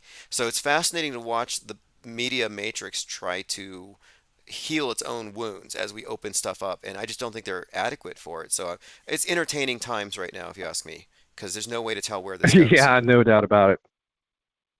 Yeah, very, very, very entertaining, and including tonight's escapade. And Yeah, they are. They're digging. They're trying. They're pulling, whatever arrows out of their quiver they can. But I agree that they're treading on untreaded territory, and so they're just open to making mistakes like anybody who's trying something new. And there was a time when I first really understood the power of the internet for me and my learning curve, and I'm like, the only way now, this is me and my ignorance. The only way they're gonna be able to slow this down is to shut down the internet.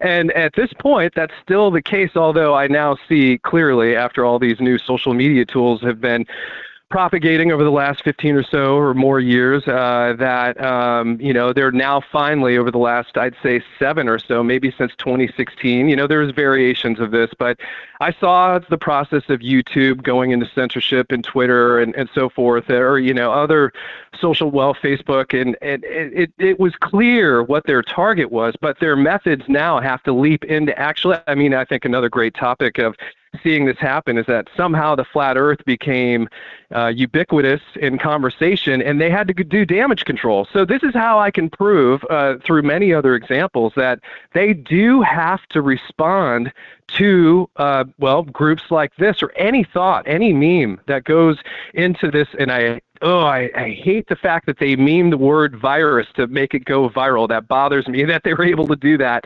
especially in context of the 3/11 scenario. But nonetheless, it proves that they do have to respond. And I think the more we do whatever we can to remain tangible to each other and be able to trade thoughts and make fun of these people, whatever, there's opportunity to continue. They have yet to drop the hammer of what, and one of the things that's come up in the meme context is this blackout scenario I've heard you talk about. And to me, they can't, in a way, shut down the internet because this is how their whole infrastructure works. So they do have to try these tactics, as you've mentioned, to Yes. try to negate this word getting out. Well, what they did with Musk recently, the EU just threatened to black out X in Europe. They've threatened to fine him 6% of his revenues. They use the word blackout. They're already throwing it out there. They're not going to shut it all down, but they're going to increase regulation, put rate limits, and increase the censorship and the public demand for censorship. And that's where Musk comes into the picture now, because they're going to blame him for every hate crime, every MAGA extremist. It's all because of Musk. So this is an agenda. I think Musk is a fall guy for free speech. The 2020 agenda, the pandemic, was always about getting us to accept the premise of thought crimes and mind viruses that go viral if they don't stop them, and treating everybody like they have no mental immune system. Therefore, the government needs to provide a mental immune system, which will be censorship, which will be, mostly it's automated now, but yeah, it's all by design. And I think that it's an interesting time to be alive because we're informed enough to not fall back into this. So the next thing is just to continue to do what we do, build content, sharpen our methodologies here, and compare notes. Absolutely. Yeah, well said. And I did remember what I was trying to convey earlier, which fits perfectly with this making Musk a scapegoat. And that is that even when you look back at the reviews of these movies, and I haven't mentioned the other detail in the parallax view, I'll do that before we end our convo here, but if you're interested. But it's this reading the reviews of these movies from back in the 60s and 70s, especially the 70s, with these big so-called conspiracy movies that were really not just, the reviewers will say ridiculous things like, oh, this is just reflecting the times, and it's a tough time. The people don't trust their government after Watergate and after, RFK, JFK, King, all of whom in my study and my, let's say, determination are psyops, trauma-based mind control. Nobody died. They're off in their world or land that's not mapped. What's that? RFK and MLK were both 1968, right? That's right. You bet. Yeah. And the reviewers are just like the people who are proselytizing for Musk and company as being these arbiters of that which needs to be censored, in that they're like, oh yeah, well, there's so many examples. I don't need to go into detail, but the reviewers are just as bad as the propagandists of today in trying to solidify their will to, just say that these events were real. This is why the disco era happened, the me generation happened. Nobody wanted to talk about politics. Meanwhile, it's all social engineering leading into Aldous Huxley's dream world, and out of the chaos they created their ordo ab chaos. And one of the interesting things about the parallax view that I wanted to mention earlier, and one of the reasons I called, is that, and it fits so perfectly with what you've just expressed, is that they actually have a scene that runs about 5 minutes where Warren Beatty's character sits down in a theater, and or some kind of, it's called the Parallax Company, and or something similar to that, and it's basically this operation like a CIA type place that would recruit people to do their assassinations, whatever. Anyway, they have this test, and they have him sitting down in this theater, and this slideshow rolls by, and it's really, it's funny because I know how fake this stuff is, but I also get upset that it's so easy to twist the minds of the public when I see this, that I can tell what would be going through the mind of the average viewer from 1974 when that movie came out. And they show scenes of Richard Nixon, kind of being forlorn as he's about to get Watergated. And they show RFK scenes and various other scenes throughout the entire scenario that just solidify those, and I think King's in there as well, of these assassinations, fake assassinations from the 60s. So in a way, what's really, really ironic to the highest degree possible is that these are conspiracy movies that put the conspiracy thought into people's minds, but only in the scope that it's considered real. And then you watch a movie about these events that has this 5-minute slideshow. It is literally mind control in its most definitive form, because it's just solidifying all these terrible events as being real. And people can't tell that the movie is an escape or some kind of verification that, oh yeah, there is something bad going on in the government. It's just implanting these ideas more solidly that these events actually happened. Fascinating. And that's a very good point here. That many of the conspiracies that are put out there are what I call guardrails, designed to lead you to a conclusion that keeps you on the world stage, keeps you on the political horseshoe. And that's pretty much what guardrails do. That's what the controlled opposition does, because they know some people aren't going to buy the official story. So what do? They get in front of the alternative. So the alternative has never been an alternative to anything other than their dominant narrative. So you have the lying media and the truthers, and they're both in a world of subjectivity. And that's my main takeaway from looking at this thing from the perspective of this quote meta script, is that we do have news benders, just like that play from the 60s, where they are writing our news in advance. They're shaping our history in advance, and this is the only thing that can explain to me the perfect integration of all these psyops with their symbolism, the numbers, the timing. The scripts are connected, just like if you were to pick up comics. Every comic strip in the Marvel universe is integrated. Same goes for all these psyops and the movies. Oh, you bet. One of the interesting dynamics that just fits so perfectly with what you just said about Marvel is that the comic book Thor is in that slideshow, and they credit Marvel at the end of that movie from 1974. Wow. Well, we live in a Marvel universe. We live in the Disney. We live like in a Disney Marvel universe, and it's.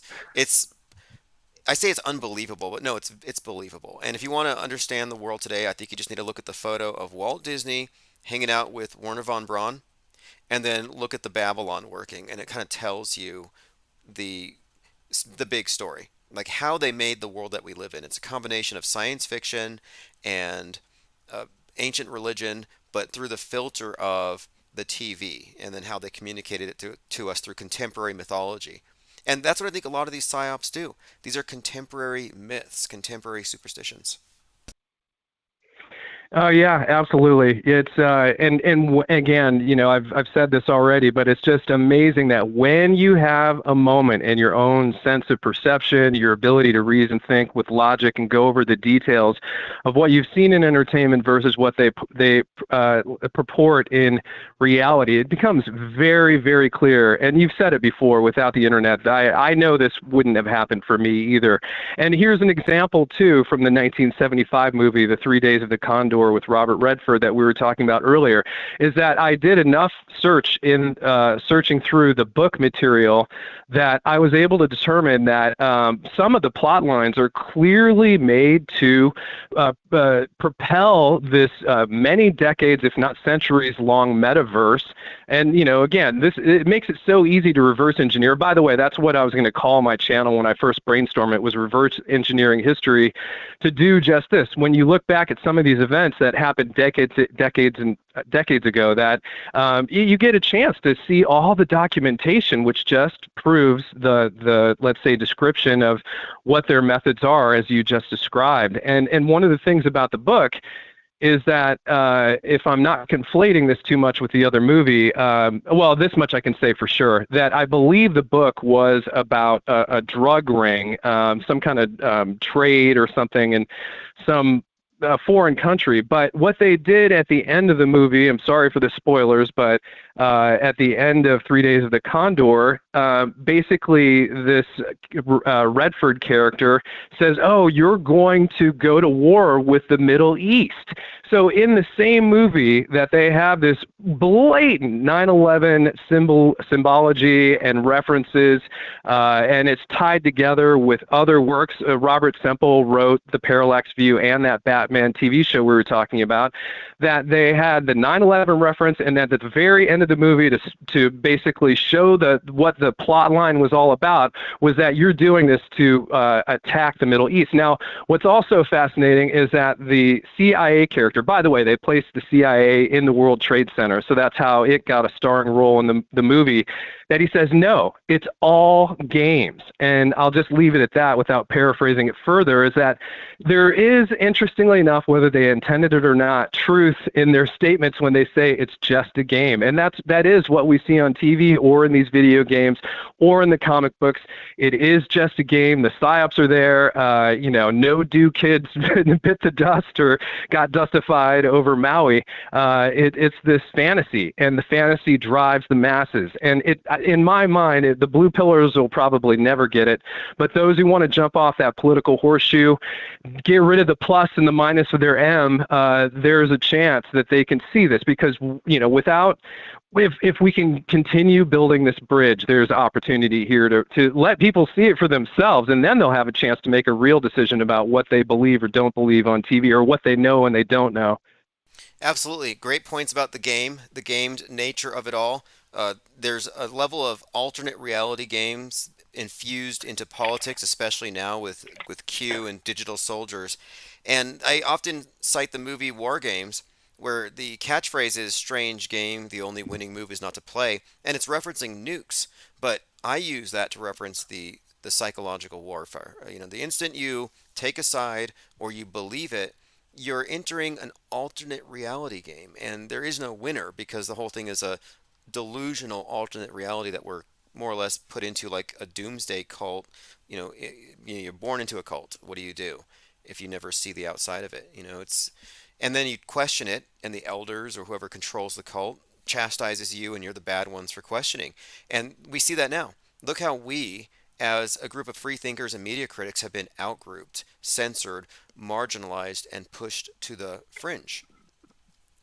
And it's no different. Yeah, it's oh yeah, go ahead. No, I'm just saying it's a big cult, and the cult and a microcosm exists in the macrocosm. If you look at media, it's a cult group think machine, and yeah, those of us who don't fit it are by design excluded.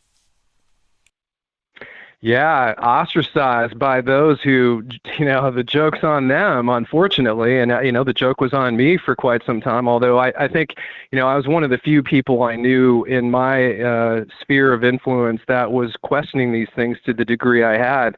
But thankfully, I mean, this is just an irony of ironies as well, is that I first heard you on Tim Truth's channel And I had my misgivings with some of the things that were going on over the shutdown. And then, unfortunately, the fakeologist thing happened, and I saw the writing on the wall. As a matter of fact, and I'm not picking on him. I hope he's still listening, and I hope he, if you will, kind of gets off that political horseshoe. But because I think, I don't have any direct knowledge of his past or anything, but I've had some great conversations with him. He seems to be, doesn't seem to me to be an agent. Let me put it that way. I could be wrong, but I hope that he is actually, much like me, can come through these scenarios and start participating as a true auto hoaxer. But nonetheless, there was another thought that came to mind. Well, I'll have to remember that one too. But I did want to ask you, as far as the cult's concerned, I think that analogy is perfect. Oh, I do remember what I was going to say. So I was actually, the last time I had called into Tim's show that was on the Maui scenario, and I started saying things like, I don't see any proof that people were in the World Trade Center towers. And immediately I got this kind of like rubbing some sense of his perspective the wrong way, and he changed the subject, and we went wherever that subject went next. But the writing was on the wall there, and it's tough for people, I think, trapped in that matrix to conceive that the lie that they were given after the lie they rejected is actually a lie. It's like this kind of echo chamber or Russian doll scenario. Like, eventually you can't just pile one lie on top of another and it all makes sense. Eventually it has to become, let's say, an accepted philosophical change or point of view that a liar who lies cannot be trusted with their next statement. And without changing the subject, I'll just add to a question I have for you too. That you mentioned that comes to mind with this whole framework that this system operates by, which can be broken. But one quick question I have for you, and we can entertain this on another conversation if it changes the subject too much, but I got into Jane Mansfield a little bit, remembering from the research that you were doing on the Scarlet scenario, the gates, the Barbie gates of Babylon or Babylon, and she actually is claimed to have been beheaded at her death in a car accident. And I'm wondering, is there any so-called beheaded scenarios with people who operate, or their characters in their thelemic scenario, that have that happen to them? I mean, I haven't tried to auto hoax this or Right. retro hoax this, but would she be someone who's just a character and that's just one of the methods they use to off her character, not necessarily her actual self? Interesting question. I'd like to look into that one. Jane Mansfield, for the purpose of our conversation, we were talking about how Margot Robbie is basically a representative of Babylon, this New Age goddess, and she was in the movie Babylon.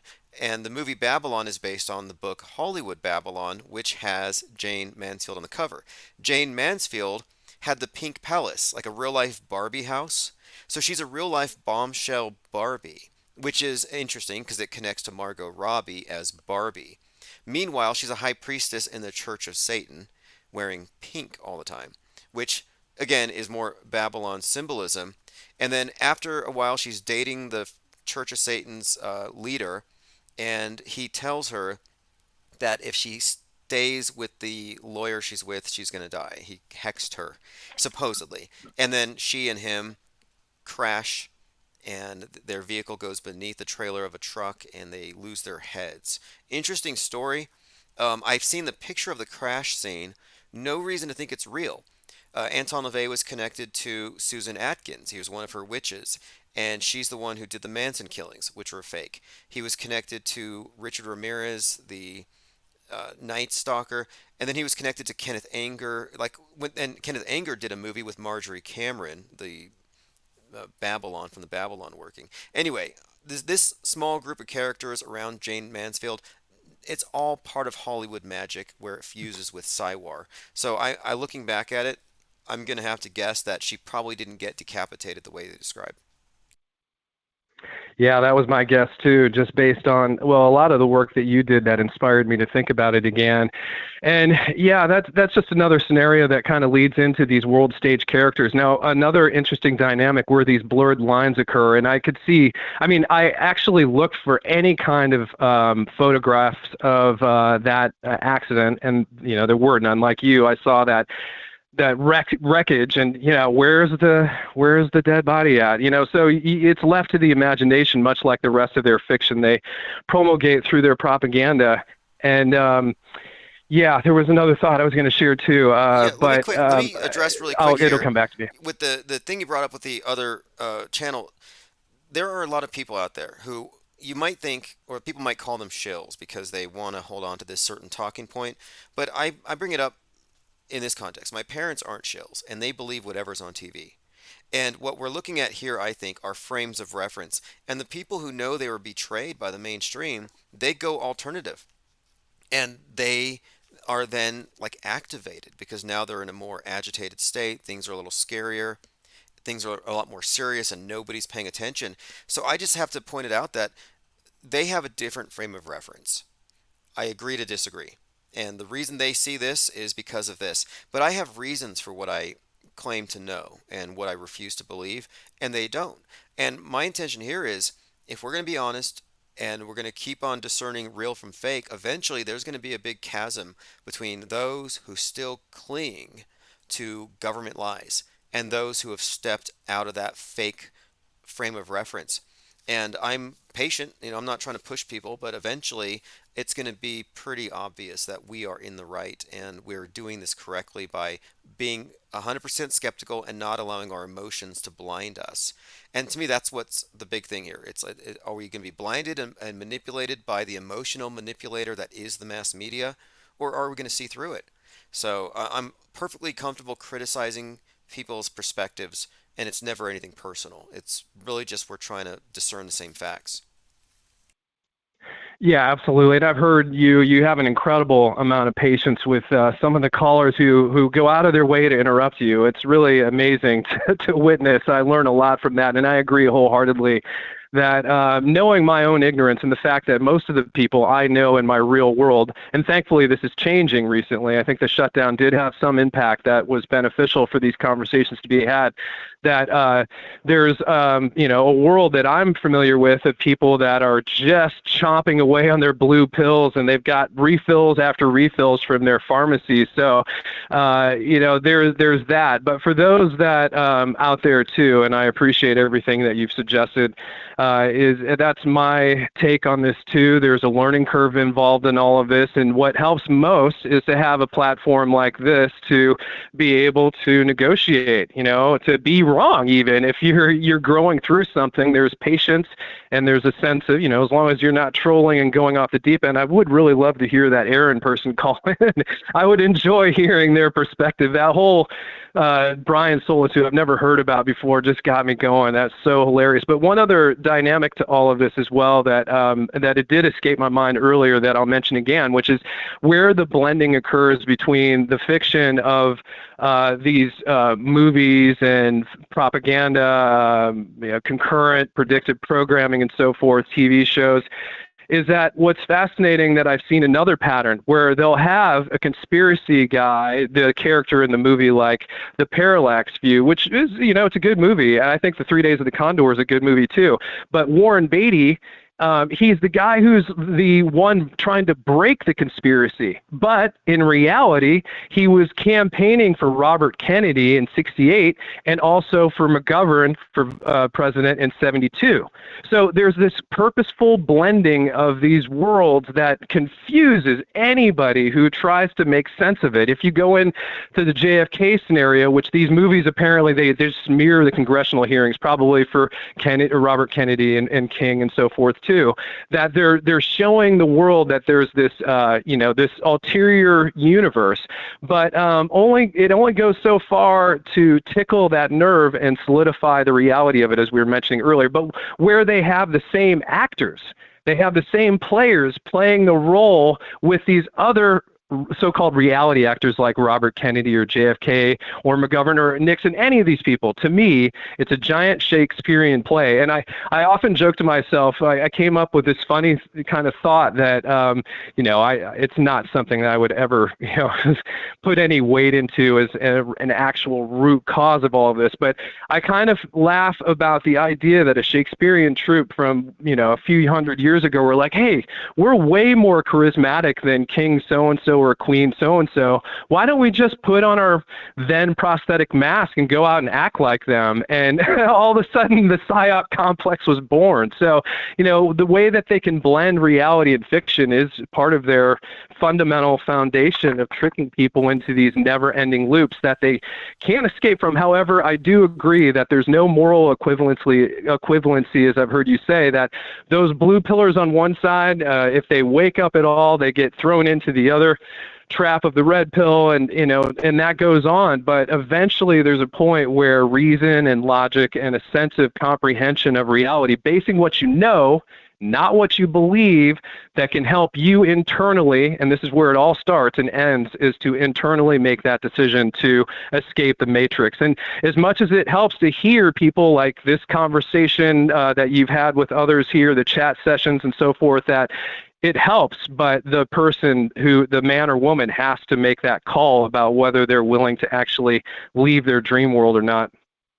Yeah, absolutely. You can't do it. You can't make somebody come to these conclusions. A lot of it requires, kind of a blow to the ego to recognize you've been wrong. And I put the word dupable in the glossary in Autohoaxology 101, and it's an important word because if you don't think you're dupable, then you're duped, because until you recognize how this thing is built, you have to be willing to admit that you're wrong and that you can be tricked. And you can be tricked through sleight of mind, logical fallacies, then there's the optical illusions, and then there's just good old-fashioned lying and the lazy acquisition of beliefs by just basically consensus agreement. And for the most part, I think that explains it all. We live in a very lie-saturated world, and it's getting worse. But those of us who are clear thinking are obviously being censored for a reason. And you talked about the damage control, which is ongoing. And I think it's because it's clearly this, though. They have conflated and confused real and fake for purposes of social control, just like religions always have. Just like the movie The Village, probably the best movie to explain our situation. It's the movie The Village, where the elders make up stories about monsters in the woods to keep anybody from ever leaving. And it works. Yeah, it works so well. And just kind of extrapolating from The Village, which I watched through hearing yours and others' reviews about it, it is a perfect analogy. It's a perfect metaphor. And probably the big movie theater, which, by the way, the What's So Bad About Feeling Good is a Universal Pictures scenario. And it starts off with that spinning globe. And, that globe has been around since the beginning of Hollywood, more or less. And there's an interesting video out there that just shows how their logos changed over the years. But, much like The Village, the moment that I grasped the flat Earth about a year and a half ago, or, that the globe model is a failure in its purported kind of definition, the moment I grasped it, the very thing I wanted to do, much like the people in The Village, was to walk to the people who were questioning it, walk outside of the gates.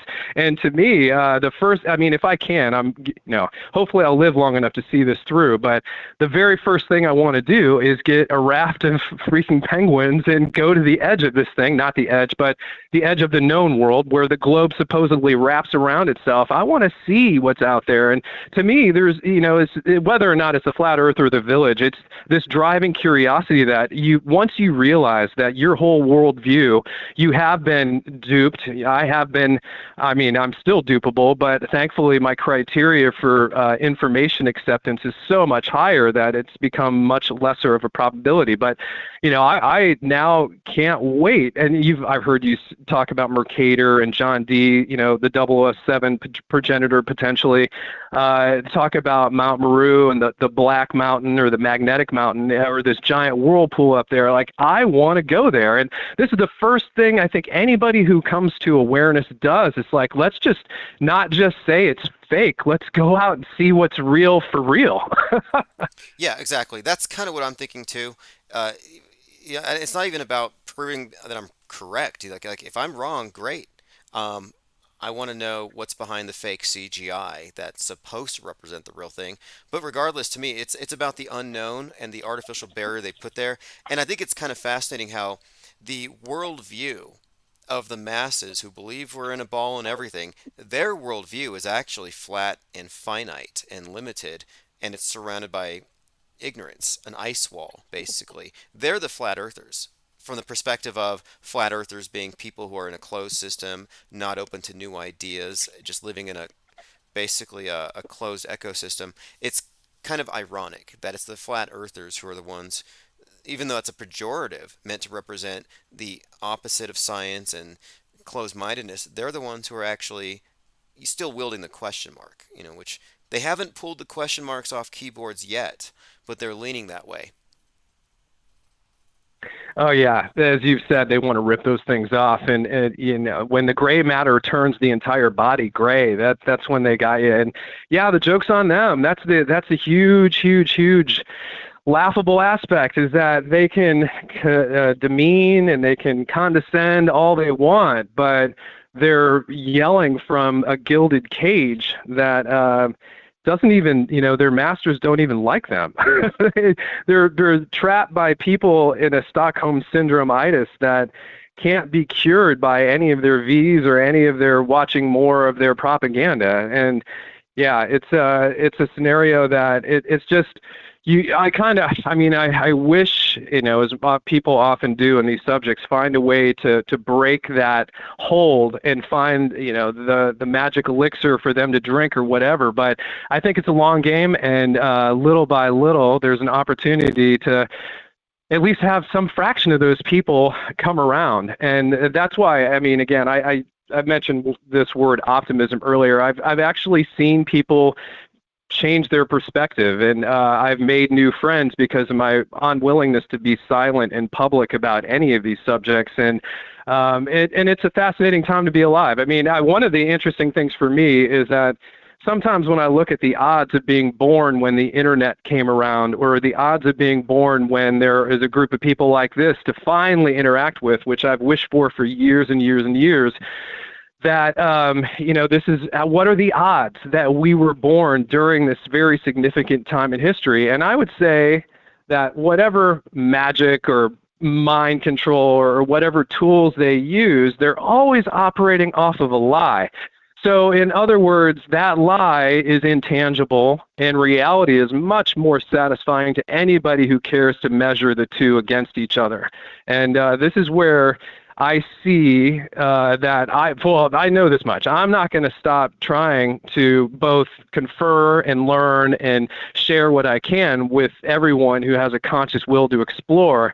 But it's also something that the more this word is, let's say, shared amongst the public, or at least it's an option out there, that I think growth is inevitable. How long it takes to unwind this Gordian knot, I have no idea. It could take as many generations as it took to get here. But if modern technology of communication, where we're basically having a multi-hundred group people conversation now, I'm not sure how many is in chat right now, but this is not in one physical area. And one other quick by note is that there's this book called The Hologram of Liberty, which talks about this concept, and it basically breaks down the fraudulence of going from the Confederacy to, and I'm talking about the Articles of Confederation, into the Constitution, that it was basically treasonous. And so they mention the concept of where there's no way the public could ever be able to communicate at that point in time with, the written word, maybe printing presses,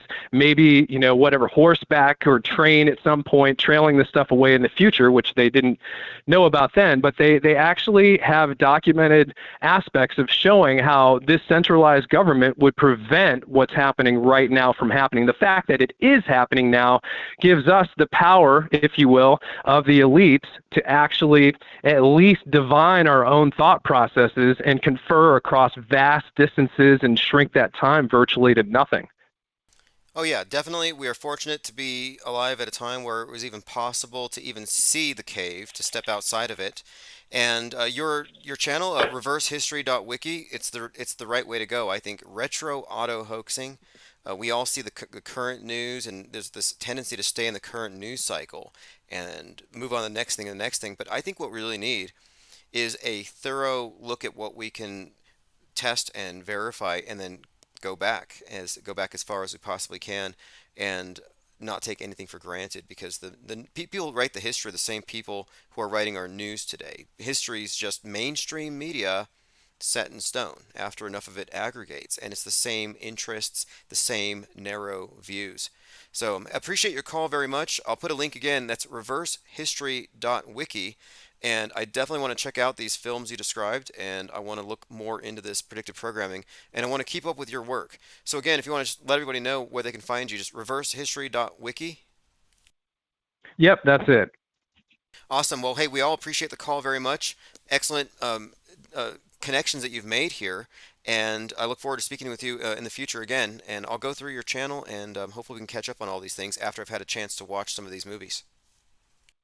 Yeah, cheers. That sounds great. Thank you for the convo. It's been a lot of fun. I look forward to going through the chat. I have missed virtually everything, but yeah, it's been great. Thank you so much. And retro auto hoaxing, I just one more quick thought on that, the more I've learned about the present being fake, I do wonder how far we can go back. And unfortunately, it is from the written word that we have to measure these contradictions or otherwise testimonies. But it is a fascinating question. And thank you again. It's been a lot of fun.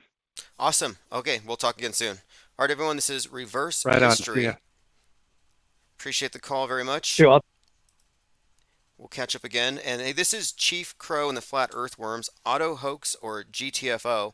I have to run a few errands, but we will be maintaining this same schedule, sometimes earlier, but we're going to definitely be maintaining mostly daily. I have a lot going on, but it's all focused around this. And very soon, even though it's probably not street legal, the IPS think tank, which is definitely road worthy, is going to be kicking off the first tour, Auto Hoaxology 101 book tour, and we're also going to be using that to promote the IPS Insider. Anyway, this is Auto Hoax or GTFO. Everyone have a great night. Archives will go out via email. Get on the newsletter.